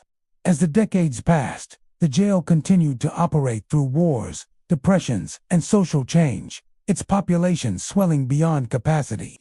By the 1950s, the building was falling apart, paint peeled from the walls, pipes leaked constantly, and the stench of mildew and sweat hung heavy in the air. Yet, despite its deterioration, the jail remained active well into the 1970s before finally being replaced by a more modern facility. When the last inmate was transferred out, the guards locked the doors for the final time. But, according to those who have since entered, not everything inside was gone. Almost immediately after the building was abandoned, strange events began to occur. Locals walking by at night reported seeing faint lights flickering inside the windows, though no power was connected. Others claimed to hear faint cries and the unmistakable clang of a cell door slamming shut, even when the building stood empty. A few brave residents who dared to enter described feeling an oppressive weight in the air, a sense that they were being watched from the shadows. Over the years, paranormal investigators have flocked to the old jail, drawn by its reputation as one of Tennessee's most haunted historic sites. Many emerged with chilling stories and unexplained recordings. Inside the main cell block, electronic voice phenomena have captured whispers and groans that seem to respond to questions. One investigator asked, "Is anyone here with us?" And a gravelly voice replied, "Always." Others have recorded what sounds like dragging chains, heavy footsteps pacing in the corridor, and even distant laughter that turns into screams. The second floor of the jail is considered the most active. It once held the most violent offenders, and it appeared that visitors report feeling sudden bursts of cold air and being touched by unseen hands. Some have described hearing the faint rattle of keys, as if a long-dead guard were still making his rounds.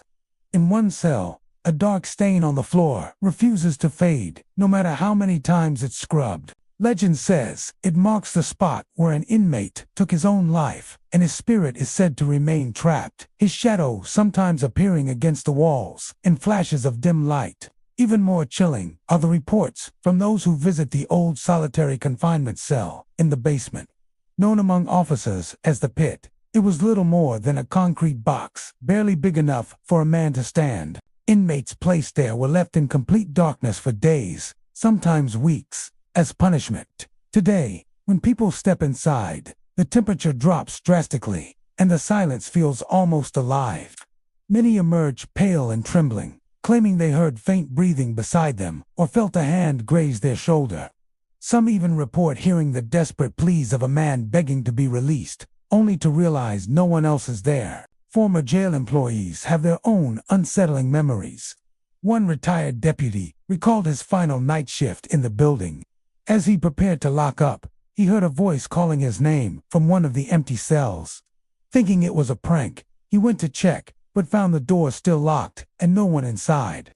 The voice came again, closer this time, a whisper that said, "Don't forget us." He swore he saw movement in the darkness, the faint outline of a man behind the bars, staring back with hollow eyes. He never returned after that night.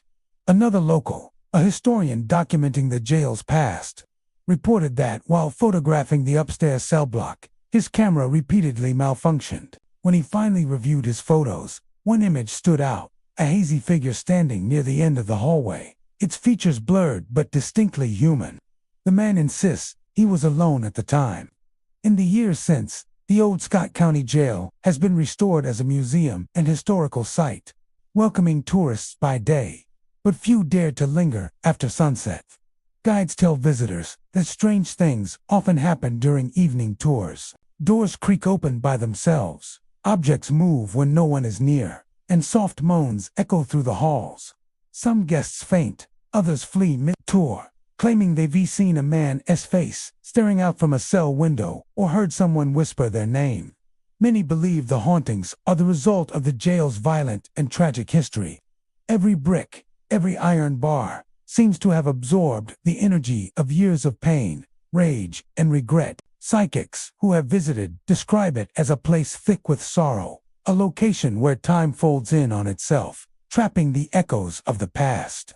They say the spirits here aren't evil, only lost, wandering the halls where they lived and died, seeking acknowledgement from the living. At night, when the wind howls through Huntsville's hills, the old jail still hums with the energy of what once was. Locals swear they can hear the faint rattle of chains or a voice calling out from within the building's shadowy depths. Some say it's the restless inmates, forever imprisoned by their sins. Others believe it's the walls themselves remembering what they've seen. Deep in the quiet countryside of Adams, Tennessee, lies a dark opening in the earth that has terrified locals for generations. The Bell Witch Cave, surrounded by forest and farmland. This limestone cavern sits on land once owned by the Bell family, who became the center of one of the most famous hauntings in American history. What began as strange noises in a farmhouse in the early 1800s would grow into a legend that has never truly died. Many who visit the cave today claim that the spirit still lingers, whispering in the dark, waiting for anyone brave enough to step inside. The story of the Bell Witch begins with John Bell, a farmer who moved his family to the Red River area in the early 1800s. For years, life was peaceful. They built a successful farm and became respected members of their small community. But around 1817, something began to disturb the calm of their home. It started subtly, scratching sounds on the walls, tapping on the windows, faint whispers in the night.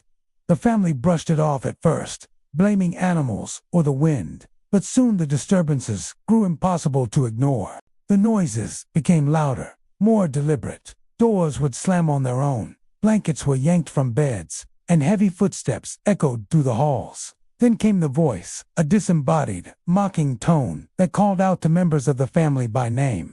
It sang hymns, quoted scripture, and sometimes cursed at them in the same breath. The spirit identified itself as the Bell Witch, claiming it had come to torment John Bell and his daughter, Betsy. Neighbors and church members who visited the Bell home soon witnessed the same terrifying phenomena. People reported being slapped, pinched, and even shoved by unseen hands. The voice grew stronger, intelligent, capable of holding conversations and revealing secrets no one else could possibly know. Some claimed it could mimic anyone in town perfectly. Word spread quickly, and soon the Bell home became a magnet for the curious, the faithful, and the fearful. One of the most chilling aspects of the haunting was the spirit's hatred toward John Bell. It tormented him relentlessly, calling him Old Jack and vowing to kill him. John's health began to deteriorate, his face twitching uncontrollably, his speech slurred. In December 1820, he was found dead, his medicine bottle replaced with a mysterious dark liquid. When the family confronted the witch about it, the voice reportedly laughed and said, "I gave Old Jack a dose last night. He'll never get up again."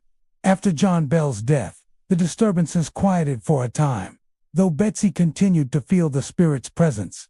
It taunted her, especially when she became engaged to a local man. Each time she tried to marry, the spirit's voice would shriek through the house until she broke off the engagement. Eventually, the Bell Witch announced she was leaving, promising to return in 7 years, and according to some, she did. Others believe she never left at all.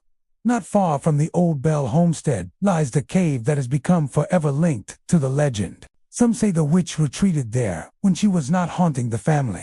The cave's narrow passageways and dripping stone walls give it a natural eeriness, and locals have long believed that it serves as a gateway to the spirit world. or at least to whatever remains of the Bell Witch's power.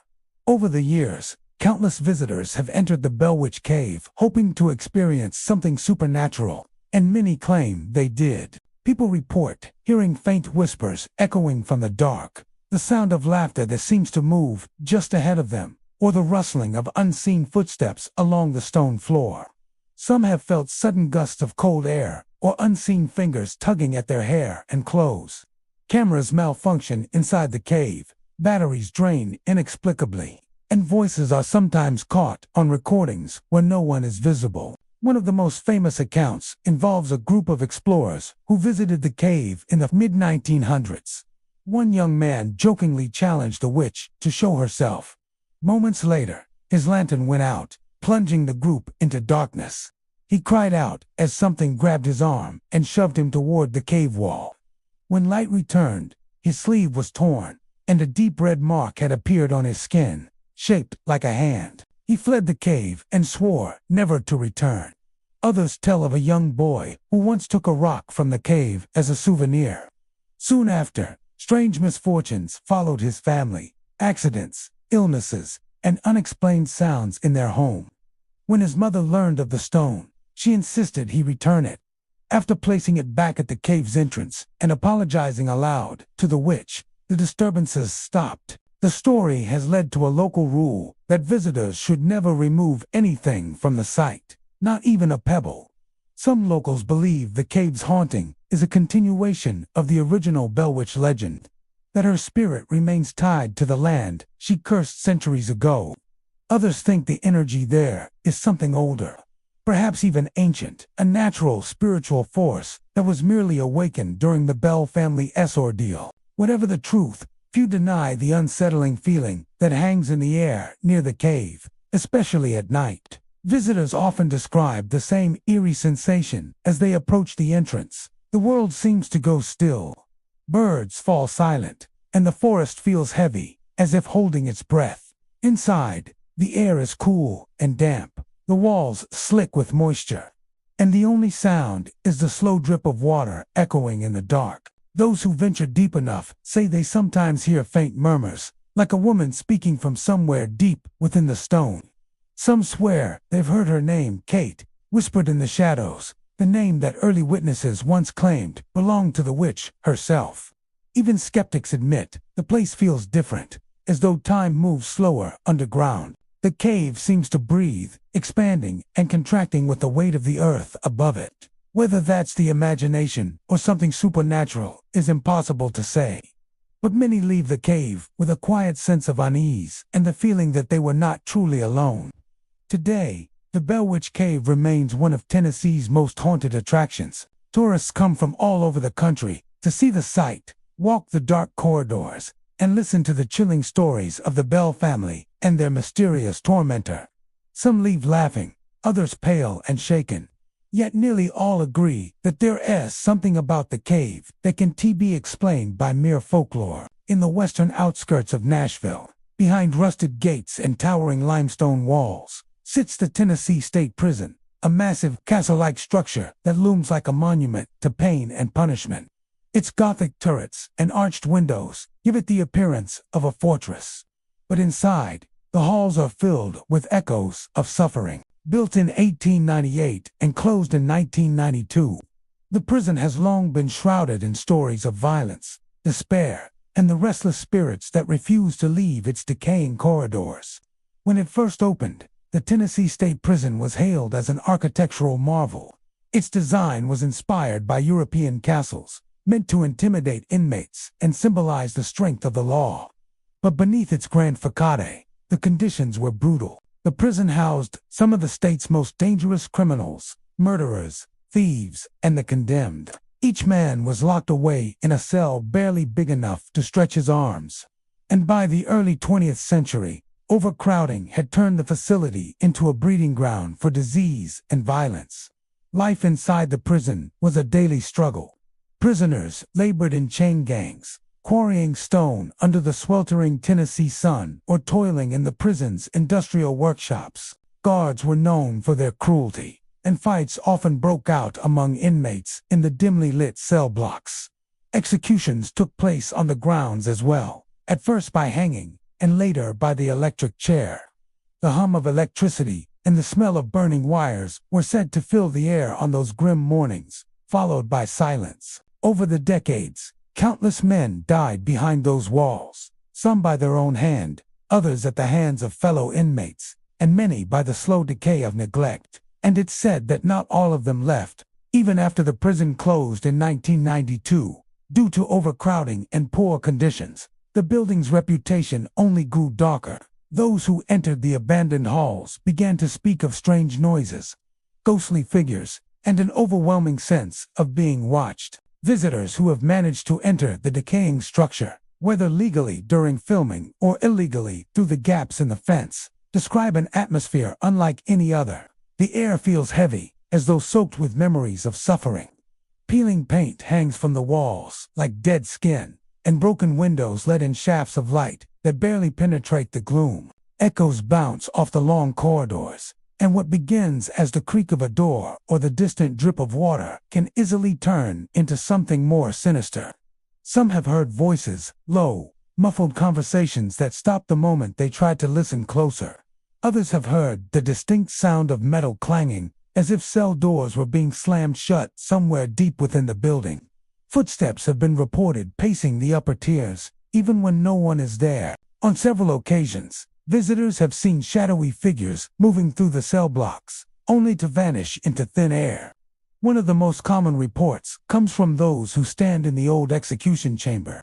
The room still holds the faint scent of ozone and oil, remnants of the electric chair that once stood there.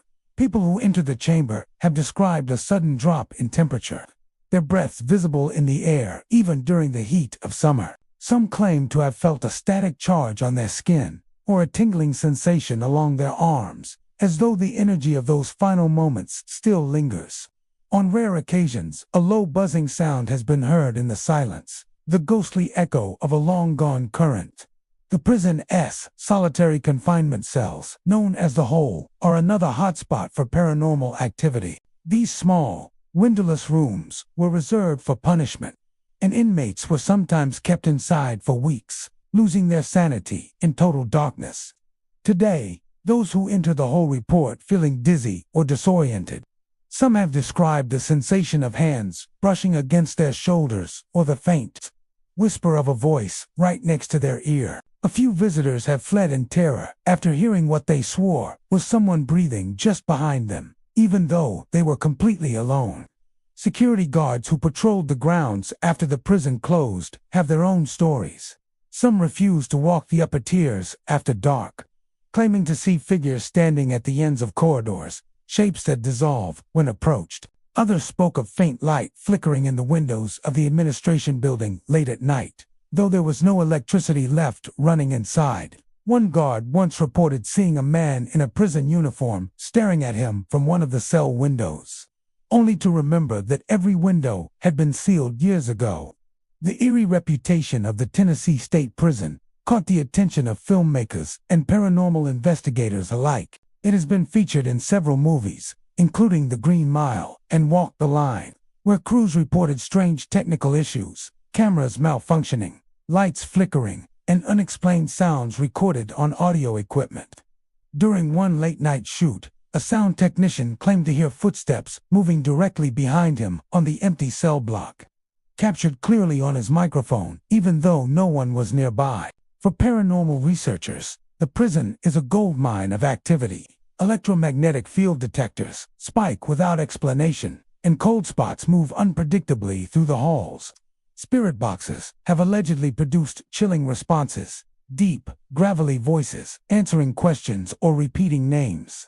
In one recording, a voice was said to growl the word "leave" just as the investigators began to descend into the basement tunnels.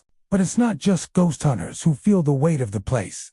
Even casual visitors describe an emotional heaviness that settles over them as soon as they pass through the gates. Some say the silence is the most disturbing thing of all. A silence so deep it almost seems to hum. The empty cells still carry a sense of presence, as though the building itself remembers every scream, every fight, every final breath. There are those who believe that the prison is cursed, that the cruelty and death that occurred within its walls have left behind an imprint that can never be erased. Others think it's the spirits of the executed inmates, unable to rest because of the injustice and brutality they endured. Whatever the truth, the Tennessee State Prison remains one of the most chilling places in the state, a reminder that not all ghosts belong to battlefields, and that sometimes the darkest hauntings are born from human cruelty rather than war. Today, the prison stands abandoned, its massive stone walls slowly being reclaimed by time. Ivy creeps up the sides, and weeds grow through the cracks in the courtyard. But those who pass by at night say the building still feels alive, like it's breathing. Lights flicker faintly in the windows, and if the wind is right, you might hear the echo of footsteps on the upper tiers, the jingle of keys, or the faint clanging of a cell door closing somewhere deep inside. In the quiet town of Huntsville, Tennessee, the old Scott County Jail stands like a relic from another age, a stone fortress with iron bars and narrow windows that have seen more than a century of human suffering. Built in 1904, the jail once housed the region's most dangerous and desperate criminals. Today, the cells sit empty, but many locals insist the building is anything but silent. Whispers, footsteps, and ghostly figures are said to move through the halls at night, reminders of the pain and despair that once filled the air within its cold, gray walls. When the jail was first constructed, it represented progress, a sturdy two-story brick structure meant to bring order to a frontier county. It was small but imposing, with thick walls and barred windows that seemed to swallow the sunlight. Inside, cells were cramped, damp, and dimly lit by flickering oil lamps. Prisoners slept on metal cots or directly on the concrete floor. During the early years, the jail held everything from petty thieves to murderers awaiting trial or execution. There was little separation between them, and tempers often boiled over in the claustrophobic space. By the 1920s, the Scott County Jail had already earned a reputation for being a place no one wanted to end up. Stories circulated of violent outbursts, botched escapes, and brutal punishments. Guards were known to be rough, and fights between inmates were common. On cold nights, the sound of chains rattling and the low murmur of voices could be heard from the street outside. But even after the jail was decommissioned, those sounds never truly stopped, at least not according to those who have entered since. Visitors describe an unsettling heaviness that greets them as soon as they step inside. The air is thick and stale, carrying the faint scent of rust and old stone. The corridors are narrow, lined with rows of iron doors that seem to watch with an eerie patience. Even in the daylight, the shadows cling stubbornly to the walls, and every small noise seems amplified. A drip of water, the creak of a floorboard, the faint gust of wind sneaking through the broken window panes. But it's at night that the true strangeness begins. Paranormal investigators, historians, and curious thrill seekers have all reported the same thing, the feeling of not being alone. Footsteps echo from the upper floors even when no one is there. Chains clink faintly in the darkness, though the cells have long since been emptied of prisoners. Some have heard deep, guttural voices whispering just beyond earshot, as if unseen inmates are still conversing behind their bars. One of the most chilling reports comes from those who have spent time in the solitary confinement cell, a small, windowless room known simply as the box. Inmates were once locked inside for days or weeks at a time, left with only their thoughts and the distant noises of the jail for company. Today, visitors who enter the cell describe sudden feelings of dread, tightness in their chest, and the sensation of being watched from the corner of the room.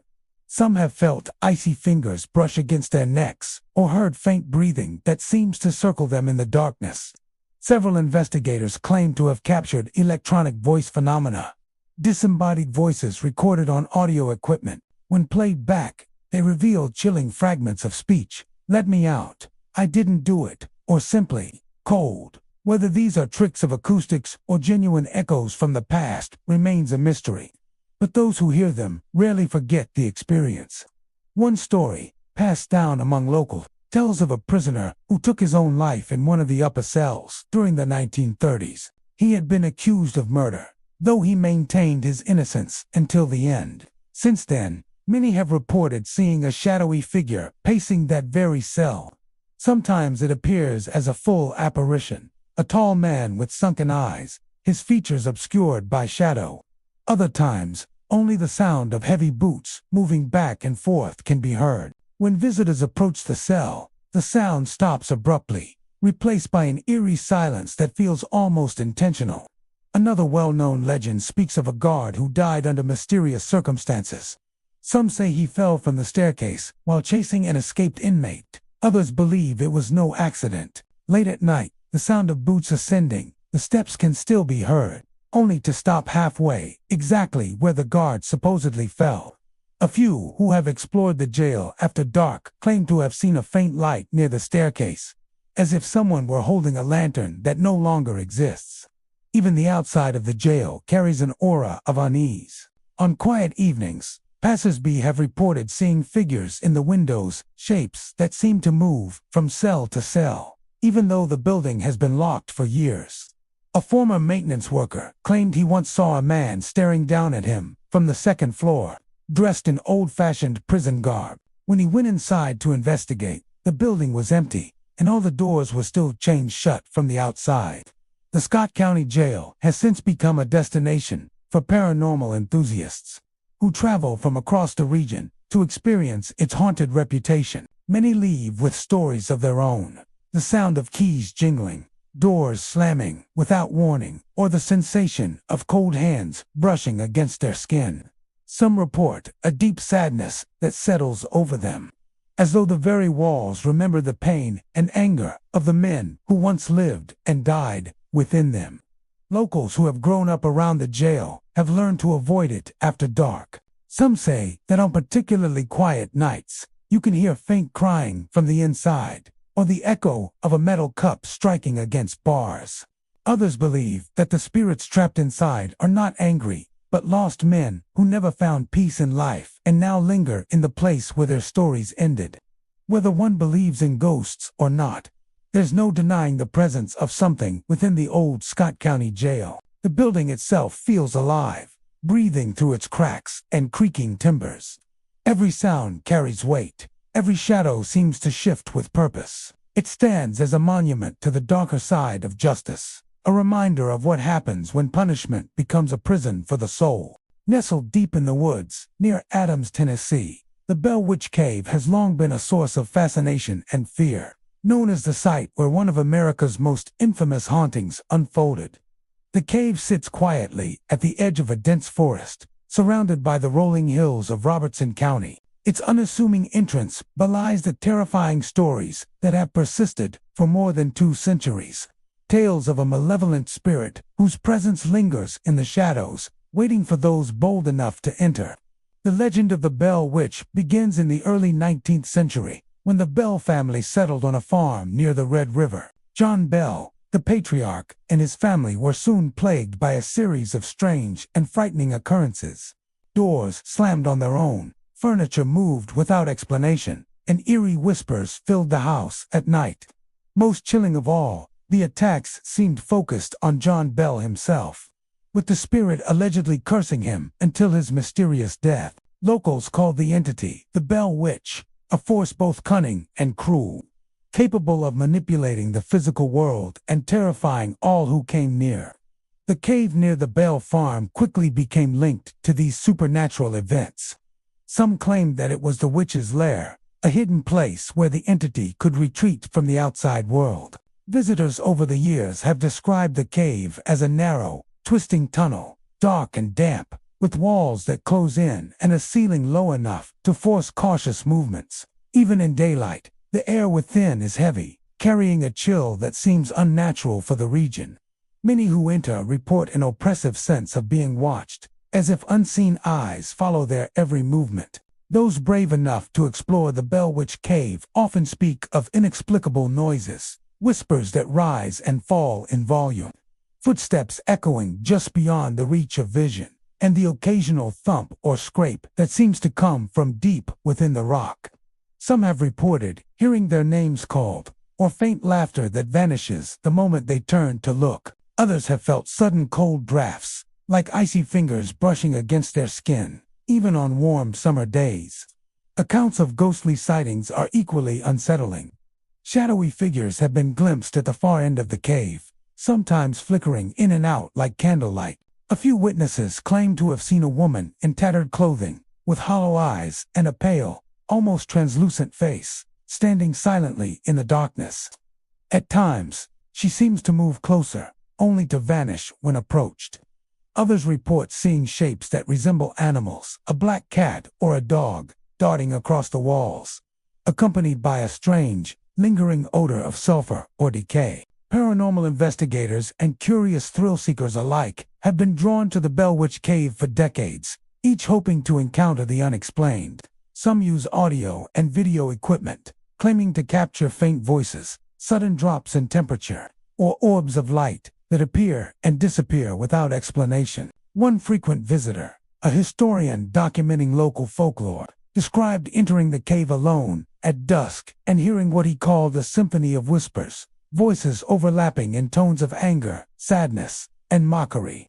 He reported feeling hands brush against his shoulders, though no one else was present, and leaving the cave shaken to his core. The cave's eerie reputation has not gone unnoticed by local residents. Generations of families have warned children to stay away after dark, sharing tales of those who entered and never felt the same afterward.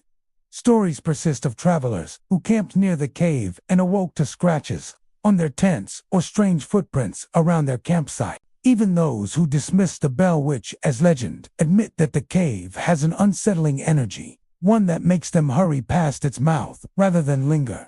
Some believe that the Bell Witch Cave is more than a haunting. It is a threshold, a place where the boundary between the living and the supernatural is thin. Legend suggests that the spirit of the Bell Witch drew power from the cave, using it as a staging ground for her cruel manipulations. Over time, the energy of the events that occurred on the Bell Farm may have seeped into the rock itself, leaving behind an echo of suffering, fear, and anger that persists to this day. Visitors have reported that attempts to communicate with the entity can be dangerous.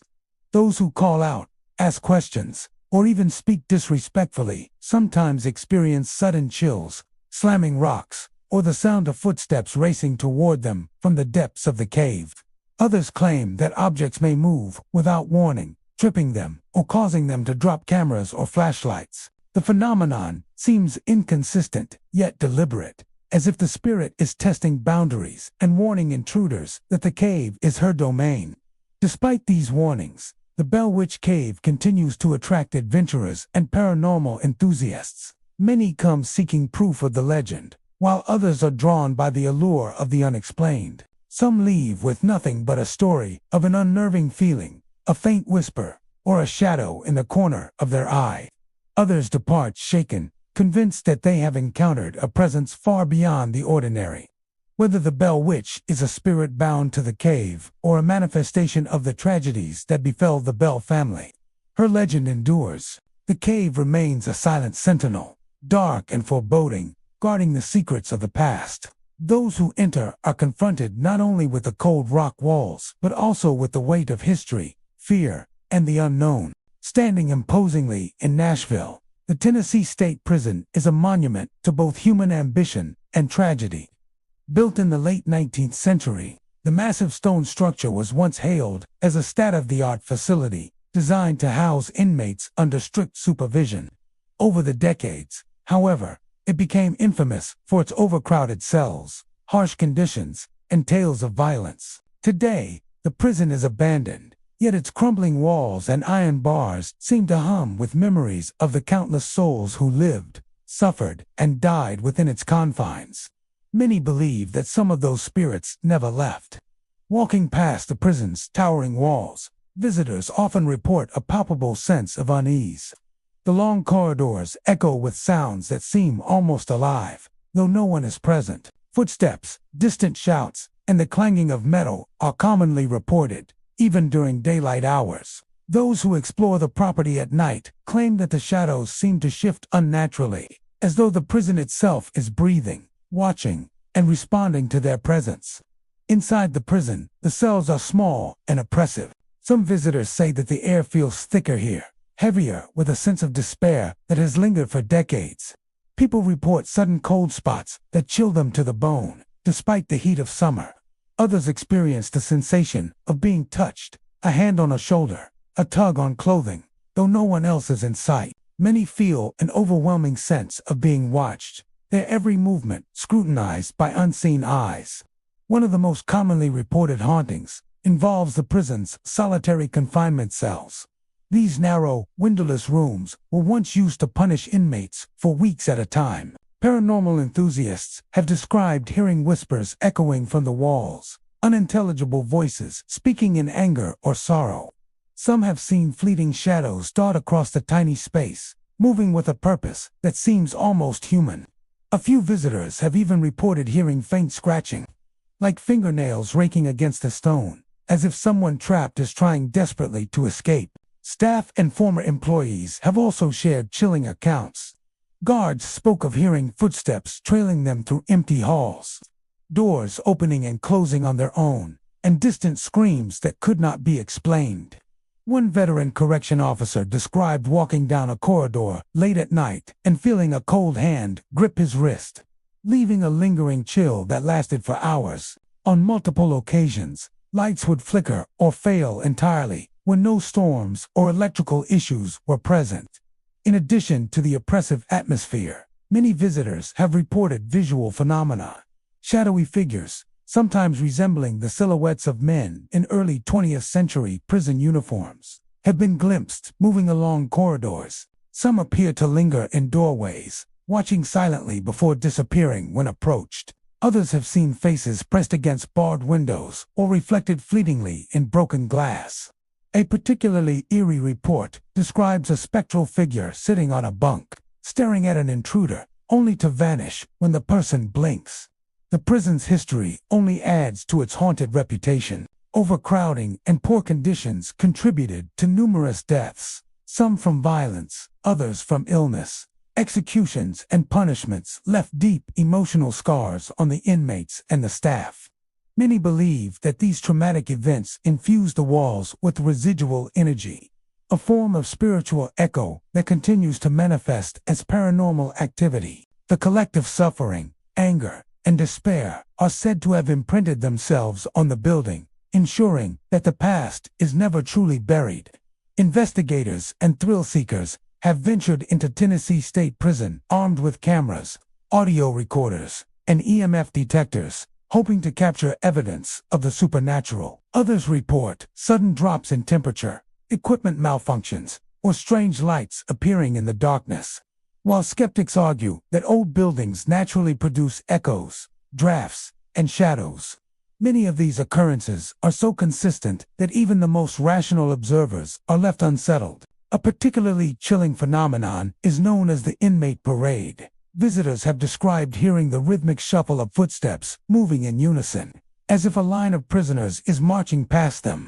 The sound grows louder and closer, only to abruptly vanish when they turn to investigate. Others have reported seeing this procession, a row of shadowy figures walking silently through the hallways, their heads bowed and hands shackled. No explanation exists beyond the notion that the prison's past refuses to remain buried. Despite its abandonment, the Tennessee State Prison continues to draw attention from urban explorers, paranormal investigators, and curious locals. Its reputation as one of the most haunted sites in the state persists, fueled by the combination of historical atrocities and ongoing reports of unexplained phenomena. Visitors often leave with a sense of awe mingled with fear, haunted not only by what they experienced, but by the weight of the prison's history. The prison stands as a silent monument to a dark chapter of Tennessee's past, a place where the lines between history and the supernatural blur. Its massive stone walls, long corridors, and cold cells tell stories of suffering, fear, and the human capacity for cruelty. Yet, it is the whispers, footsteps, and fleeting shadows that make the Tennessee State Prison a site of enduring fascination. Those who venture into its depths encounter more than an abandoned building. They confront the echoes of lives forever marked by confinement, injustice, and unresolved spirits. Standing quietly in the heart of Huntsville, Tennessee, The Scott County Jail has long been a symbol of law, order, and, for some, fear. Constructed in 1904, the imposing brick building once held some of the county's most dangerous criminals. Over the decades, the jail saw countless incarcerations, violent fights, and tragic deaths. Today, while no prisoners remain behind its heavy doors, many believe that the spirits of former inmates continue to haunt its cells and corridors, leaving a lingering sense of unease for those who dare to visit. From the moment visitors approach the jail, an unsettling feeling can take hold. The building itself seems to exude a cold, oppressive energy. The narrow windows, thick stone walls, and iron bars combine to create an atmosphere that feels frozen in time, as if the echoes of past inmates and their struggles have seeped into every corner. Many who have entered the building report hearing faint footsteps trailing behind them. Despite walking through empty hallways, the sound of chains rattling or doors slamming shut has been noted repeatedly, often accompanied by sudden cold drafts that chill the skin. Inside, the jail's cells are small, confining spaces that once housed men under harsh conditions. Paranormal enthusiasts and urban explorers describe an overwhelming sensation of being watched when they step inside. Shadows seem to move just beyond the reach of flashlight beams, and the faint whisper of voices appears to emanate from the very walls. Some visitors report hearing arguments or murmured curses, as if the past occupants of the jail continue to replay their conflicts and regrets. Occasionally, these sounds are accompanied by inexplicable thuds or scraping noises, suggesting the movement of invisible figures within the cells. One particularly eerie phenomenon involves the solitary confinement cells. These tiny, windowless rooms were designed to punish inmates for long periods, and the stories told by visitors today suggest that they remain repositories of intense emotion. People have described hearing muffled cries, low groans, or whispers that seem to circle around the room, impossible to locate. On some occasions, explorers have claimed to feel a sudden pressing weight on their shoulders or back, as though an unseen presence is making physical contact. Others have recounted moments when their flashlights flickered or died entirely while inside, only to return to normal once they exited the room. The corridors of Scott County Jail are particularly notorious. Long, narrow, and lined with cells, the hallways amplify every sound and movement. Visitors have shared experiences of hearing the echoing shuffle of footsteps behind them, only to find no one in sight when they turn around. Doors to empty cells sometimes swing open or closed of their own accord, and the faint smell of smoke or musty air occasionally lingers, even when the building has been thoroughly cleaned. Some paranormal investigators believe these are manifestations of the unrested spirits of former prisoners, replaying the sounds and actions of their time in captivity. Many accounts also involve visual phenomena. Shadows in human-like shapes have been seen moving across corridors or lingering in cell doorways, vanishing when approached. Some visitors have claimed to glimpse pale faces pressed against barred windows or figures pacing inside the cells. One particularly chilling report involves a dark, indistinct figure sitting on the edge of a bunk, its head bowed, only to disappear when directly observed. Others have described seeing orbs of light floating through the hallways, sometimes following people as they move. The jail's haunted reputation is bolstered by its history. Inmates suffered under overcrowded conditions, poor nutrition, and harsh treatment. Some died of illness or injury, while others fell victim to violence among prisoners or conflicts with guards. Many believe that the intensity of these experiences left an imprint on the building, creating a spiritual residue that continues to influence those who enter. The sorrow, fear, and anger of decades past seem to cling to the stone walls and iron bars, resulting in the consistent paranormal activity reported by visitors. Ghost hunters and thrill seekers often come armed with cameras, audio recorders, and EMF detectors, hoping to capture evidence of the supernatural. Some report recording unexplained voices, clanging metal, or footsteps that cannot be accounted for. Others experience sudden drops in temperature or the inexplicable feeling of being pushed or guided through corridors. While skeptics might attribute some phenomena to structural acoustics, drafts, or imagination, The consistency and intensity of these experiences have convinced many that the Scott County Jail remains a site of genuine haunting. Stories from former staff and locals also add to the eerie aura. Guards who worked in the jail often recounted strange occurrences during their shifts, doors opening on their own, shadows darting at the corner of their vision, and the sensation of being observed even in empty rooms.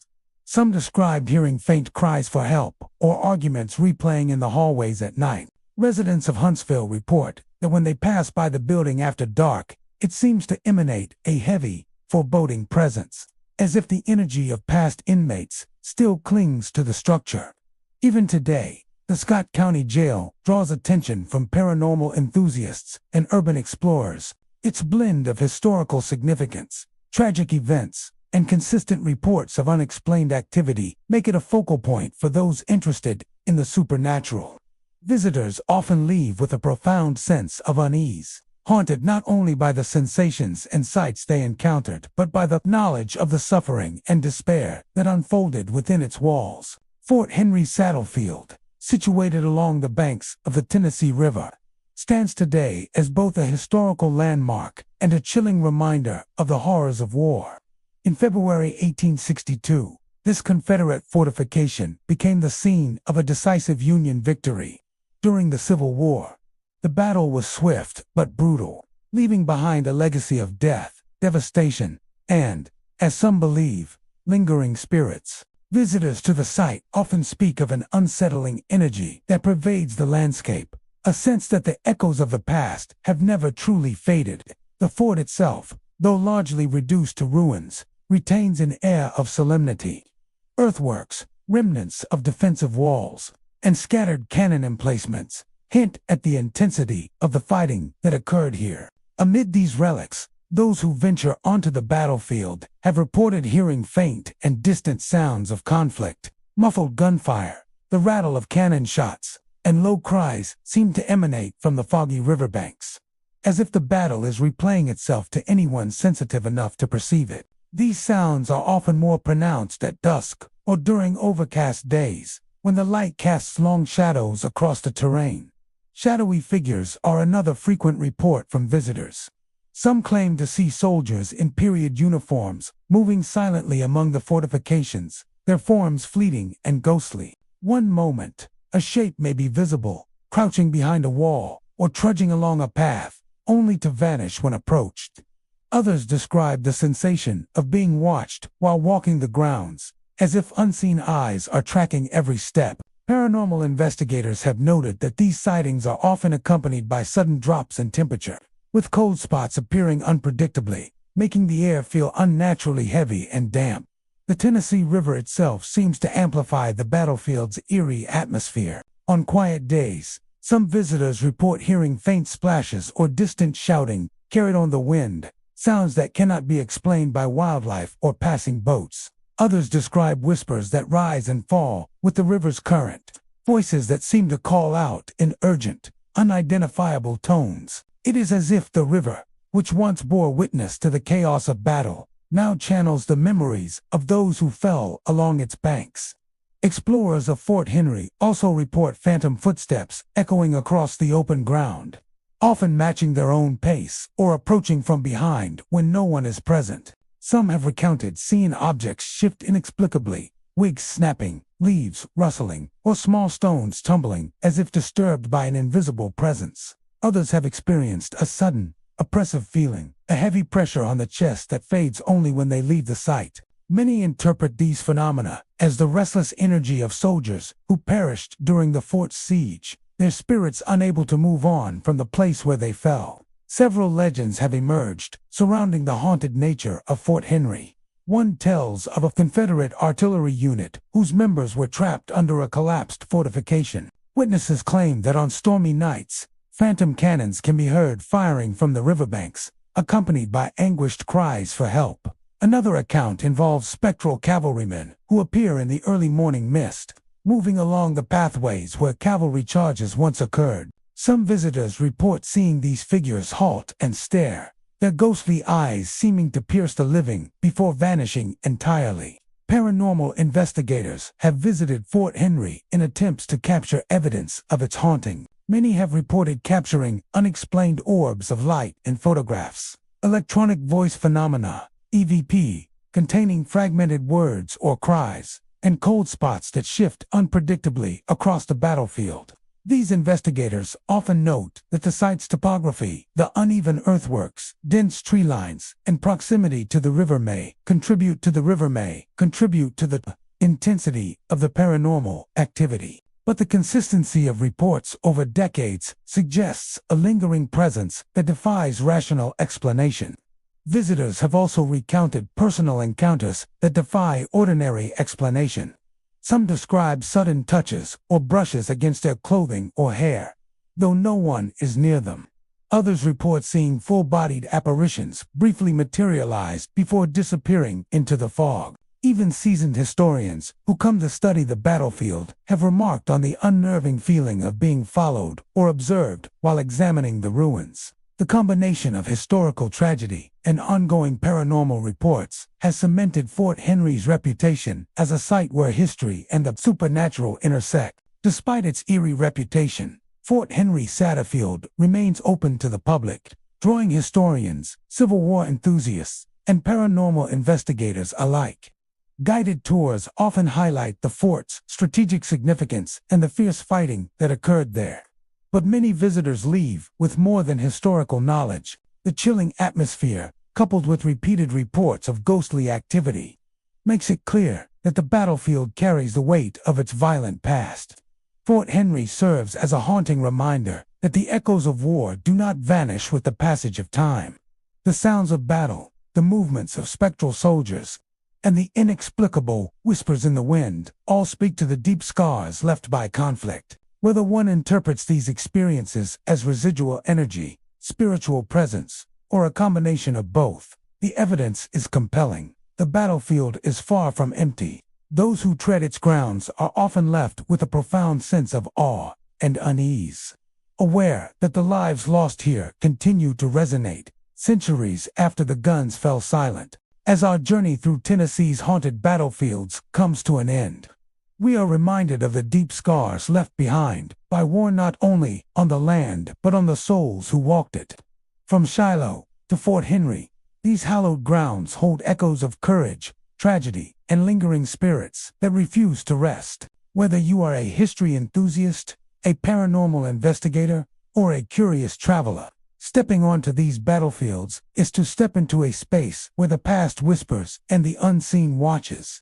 Remember, history is alive in these fields, and sometimes it speaks through the spectral soldiers who roam them. Thank you for joining us on this haunting journey.